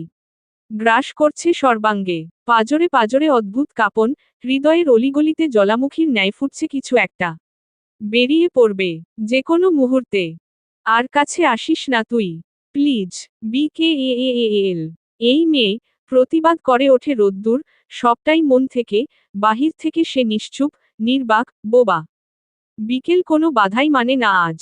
হিতাহিত জ্ঞানশূন্য হয়ে পড়েছে। চোখ তে রাঙা, টকটকে লাল বর্ণ ধারণ করেছে। চোখের সামনে ভাসছে, তার পাশের চেয়ারে বসবার অধিকার কেন অন্য কারো, কেন তার না? সে যদি কিছু নাই হয়ে থাকে, তবে এই অনুভূতির নাম কি? এর উৎস কোথায়? এগোয় বিকেল, কাছে, খুব কাছে। জনের নিঃশ্বাস মিশে যায় একত্রে। ঘোর নেমে এলো চারপাশে, অন্ধকার অস্পষ্ট হয়ে আরো। চোখ ছলছল করছে, দৃষ্টি ঝাপসা। রোদ্দুরের মুখটা দেখার বদলে এখন কেবল চেহারার আদল চোখে ধরা পড়ছে। বিকেল প্রশ্ন করেই চলে, কণ্ঠস্বর চাপতে চাপতে ফিসফিসিয়ে ওঠে প্রতিধ্বনি, বলুন। কে আমি তবে? কেন আমার প্রতি আপনি দুর্বল? কেন আপনি দিশেহারা? কেন কেউ না থাকলেও আমি আপনাকে পাই? বলুন, বলুন আমায়। আপনি কে? আমি কে? আপনার অস্তিত্ব, আমার অস্তিত্ব এগুলো আসলে কি? যদি নাই থেকে থাকে কোনো কিছু, তবে। আচানক ছিটকে পিছিয়ে আসে বিকেল। সিঁড়ির মাথায় এসে দাঁড়ালো। রেলিং দেওয়া হয়নি একটা তলায়, পা ফসকে পড়লেই সোজা নিচের দিকে, শরীরটা ভেঙেচুরে গুড়িয়ে যেতেও পারে। ধক করে ওঠে রোদ্দুরের বুক। বিকেল হাসে মিটিমিটি। তবে আমায় ছেড়ে দিন, যেতে দিন, বিদ্ধ করবেন না আপনার ওই চাউনিতে। কসম, আমি মরে যাই। আর তারপর, আমায় খুঁজবেন ওই দিগন্তের সীমানায়। চাঁদের চেয়েও দূরে, অনেক অনেক দূরে, যেতে দিই। বিকেল হাত ছড়িয়ে দিল শূন্যে। যেন সব ভার শরীর থেকে মুক্তি দিতে চাইছে। শরীরটা পেছনে দিকে হেলে গেল তার, মনে হলো এই বুঝি সে পড়েই যাবে অতল অন্ধকারে। কিন্তু তার আগেই অতর্কিতে একজোটা শক্তিশালী হাত তাকে টেনে ধরল। রোদ্দুর ক্ষিপ্রতার সাথে ছুটে এসে বিকেলের হাতটা শক্ত করে নিজের দিকে টেনে নিল। তার বলিষ্ঠ বাহুডোরে মুহূর্তে মিশিয়ে নিল মেয়েটাকে। সব অভিমান, সব রাগ, সব অভিযোগ এক নিমেষে ফুরিয়ে গেল কোথাও। রোদ্দুর আর এক মুহূর্তও অপেক্ষা করে না। তার ঠোঁট জোড়া দিশাহীন বিকেলের ঠোঁটে মিশে গেল গভীর আবেগে। সময় যেন থমকে দাঁড়ালো সেই মুহূর্তে। ঘড়ির কাঁটা তার নিজস্ব গতি হারিয়ে ফেলল, পৃথিবীর সব কোলাহল বিলীন হয়ে গেল নীরবতায়। বিকেলের শরীরটা বিদ্যুতের ঝটকার ন্যায় কেঁপে ওঠে। অপ্রত্যাশিত এই স্পর্শে তার সারা শরীরে এক অজানা শিহরণ খেলে গেল। বুকের ভেতরটা ধুকপুক করে উঠল দ্রুত তালে। মস্তিষ্কে সব অনুভূতি যেন এক বিন্দুতে এসে মিশে গেছে, লজ্জা, বিস্ময়, ভয়, আর এক তীব্র আকাঙ্ক্ষা। রোদ্দুরের উষ্ণ ঠোঁটের গভীরতা তাকে ভাসিয়ে নিয়ে যাচ্ছে এক নতুন জগতে। সে চোখ বন্ধ করে নিজেকে সঁপে দিল এই আকস্মিক আবেগের কাছে। মনে হলো, সারা জীবনের অবদমিত অনুভূতিগুলো আজ এক বাঁধভাঙা নদীর মতো উচ্ছ্বসিত হয়ে উঠছে। বুকের গভীরে জমে থাকা সব অস্থিরতা, অভিমান আর অভিযোগ এই চুম্বনের পরশে মুহূর্তে মিলিয়ে গেল। একসময় রোদ্দুর তার ঠোঁট সরিয়ে নেয়। মুহূর্তের নীরবতা ছেদ করে বিকেল চোখ খুলল। গাঢ় লজ্জায় তার গাল দুটো রাঙা হয়ে উঠেছে। সে দ্রুত চোখ নামিয়ে নিল, আর কোনো শব্দ না করে নিজের উষ্ণ মুখটা রোদ্দুরের প্রশস্ত বুকে গুজে দিল। তার হৃদয়ের ধুকপুকানি রোদ্দুরের বুকের গভীর ধ্বনির সাথে মিলেমিশে একাকার হয়ে যায়। রোদ্দুর ও শক্ত করে জড়িয়ে ধরে তাকে, মুখটাকে গুজে দেয় বিকেলের আলুথালু চুলের ভাঁজে। কানের কাছে মুখটা নিয়ে ফিসফিস করে উত্তর করে, এতক্ষণ ধরে ঝড়ের গতিতে তোলা প্রতিটি প্রশ্নের। তুই আমার কে? এই প্রশ্নটা যদি আকাশকে করতিস, তবে উত্তর পেতিস তুই আমার সেই ধ্রুবতারা, যাকে না দেখে পথ চেনা দেয়। তুই আমার সেই অবাধ্য বিকেল, যে আমি সারাটা দিন পুরে অবশেষে তোর বুকে এসে শান্তির ছায়া খুঁজি। তুই আমার অস্তিত্বের সেই অংশ, যা না থাকলে আমি কেবল একটা নাম মাত্র। পৃথিবীর কাছে তুই কেবল বিকেল হতে পারিস, কিন্তু আমার কাছে তুই সেই অলিখিত কবিতা, যা আমি প্রতিটা নিঃশ্বাসে পড়ার চেষ্টা করি। তুই আমার সেই পূর্ণতা, যার অভাবে আমি অসম্পূর্ণ। আরও গাঢ় হয় আলিঙ্গন, রন্ধ্রে রন্ধ্রে ছুটে চলা নিষ্পিস করা অনুভূতিকে সাক্ষী রেখে অবশেষে স্বগতোক্তি করে Roddur, you are the dream I don't ever want to wake up from. I can't imagine my life without you. বিকেল, আই লাভ ইউ। আবেশে দু ফোঁটা জল ঝরে পড়ে প্রিয়তমার ঘাড়ে, রোদ্দুর চোখ বোজে।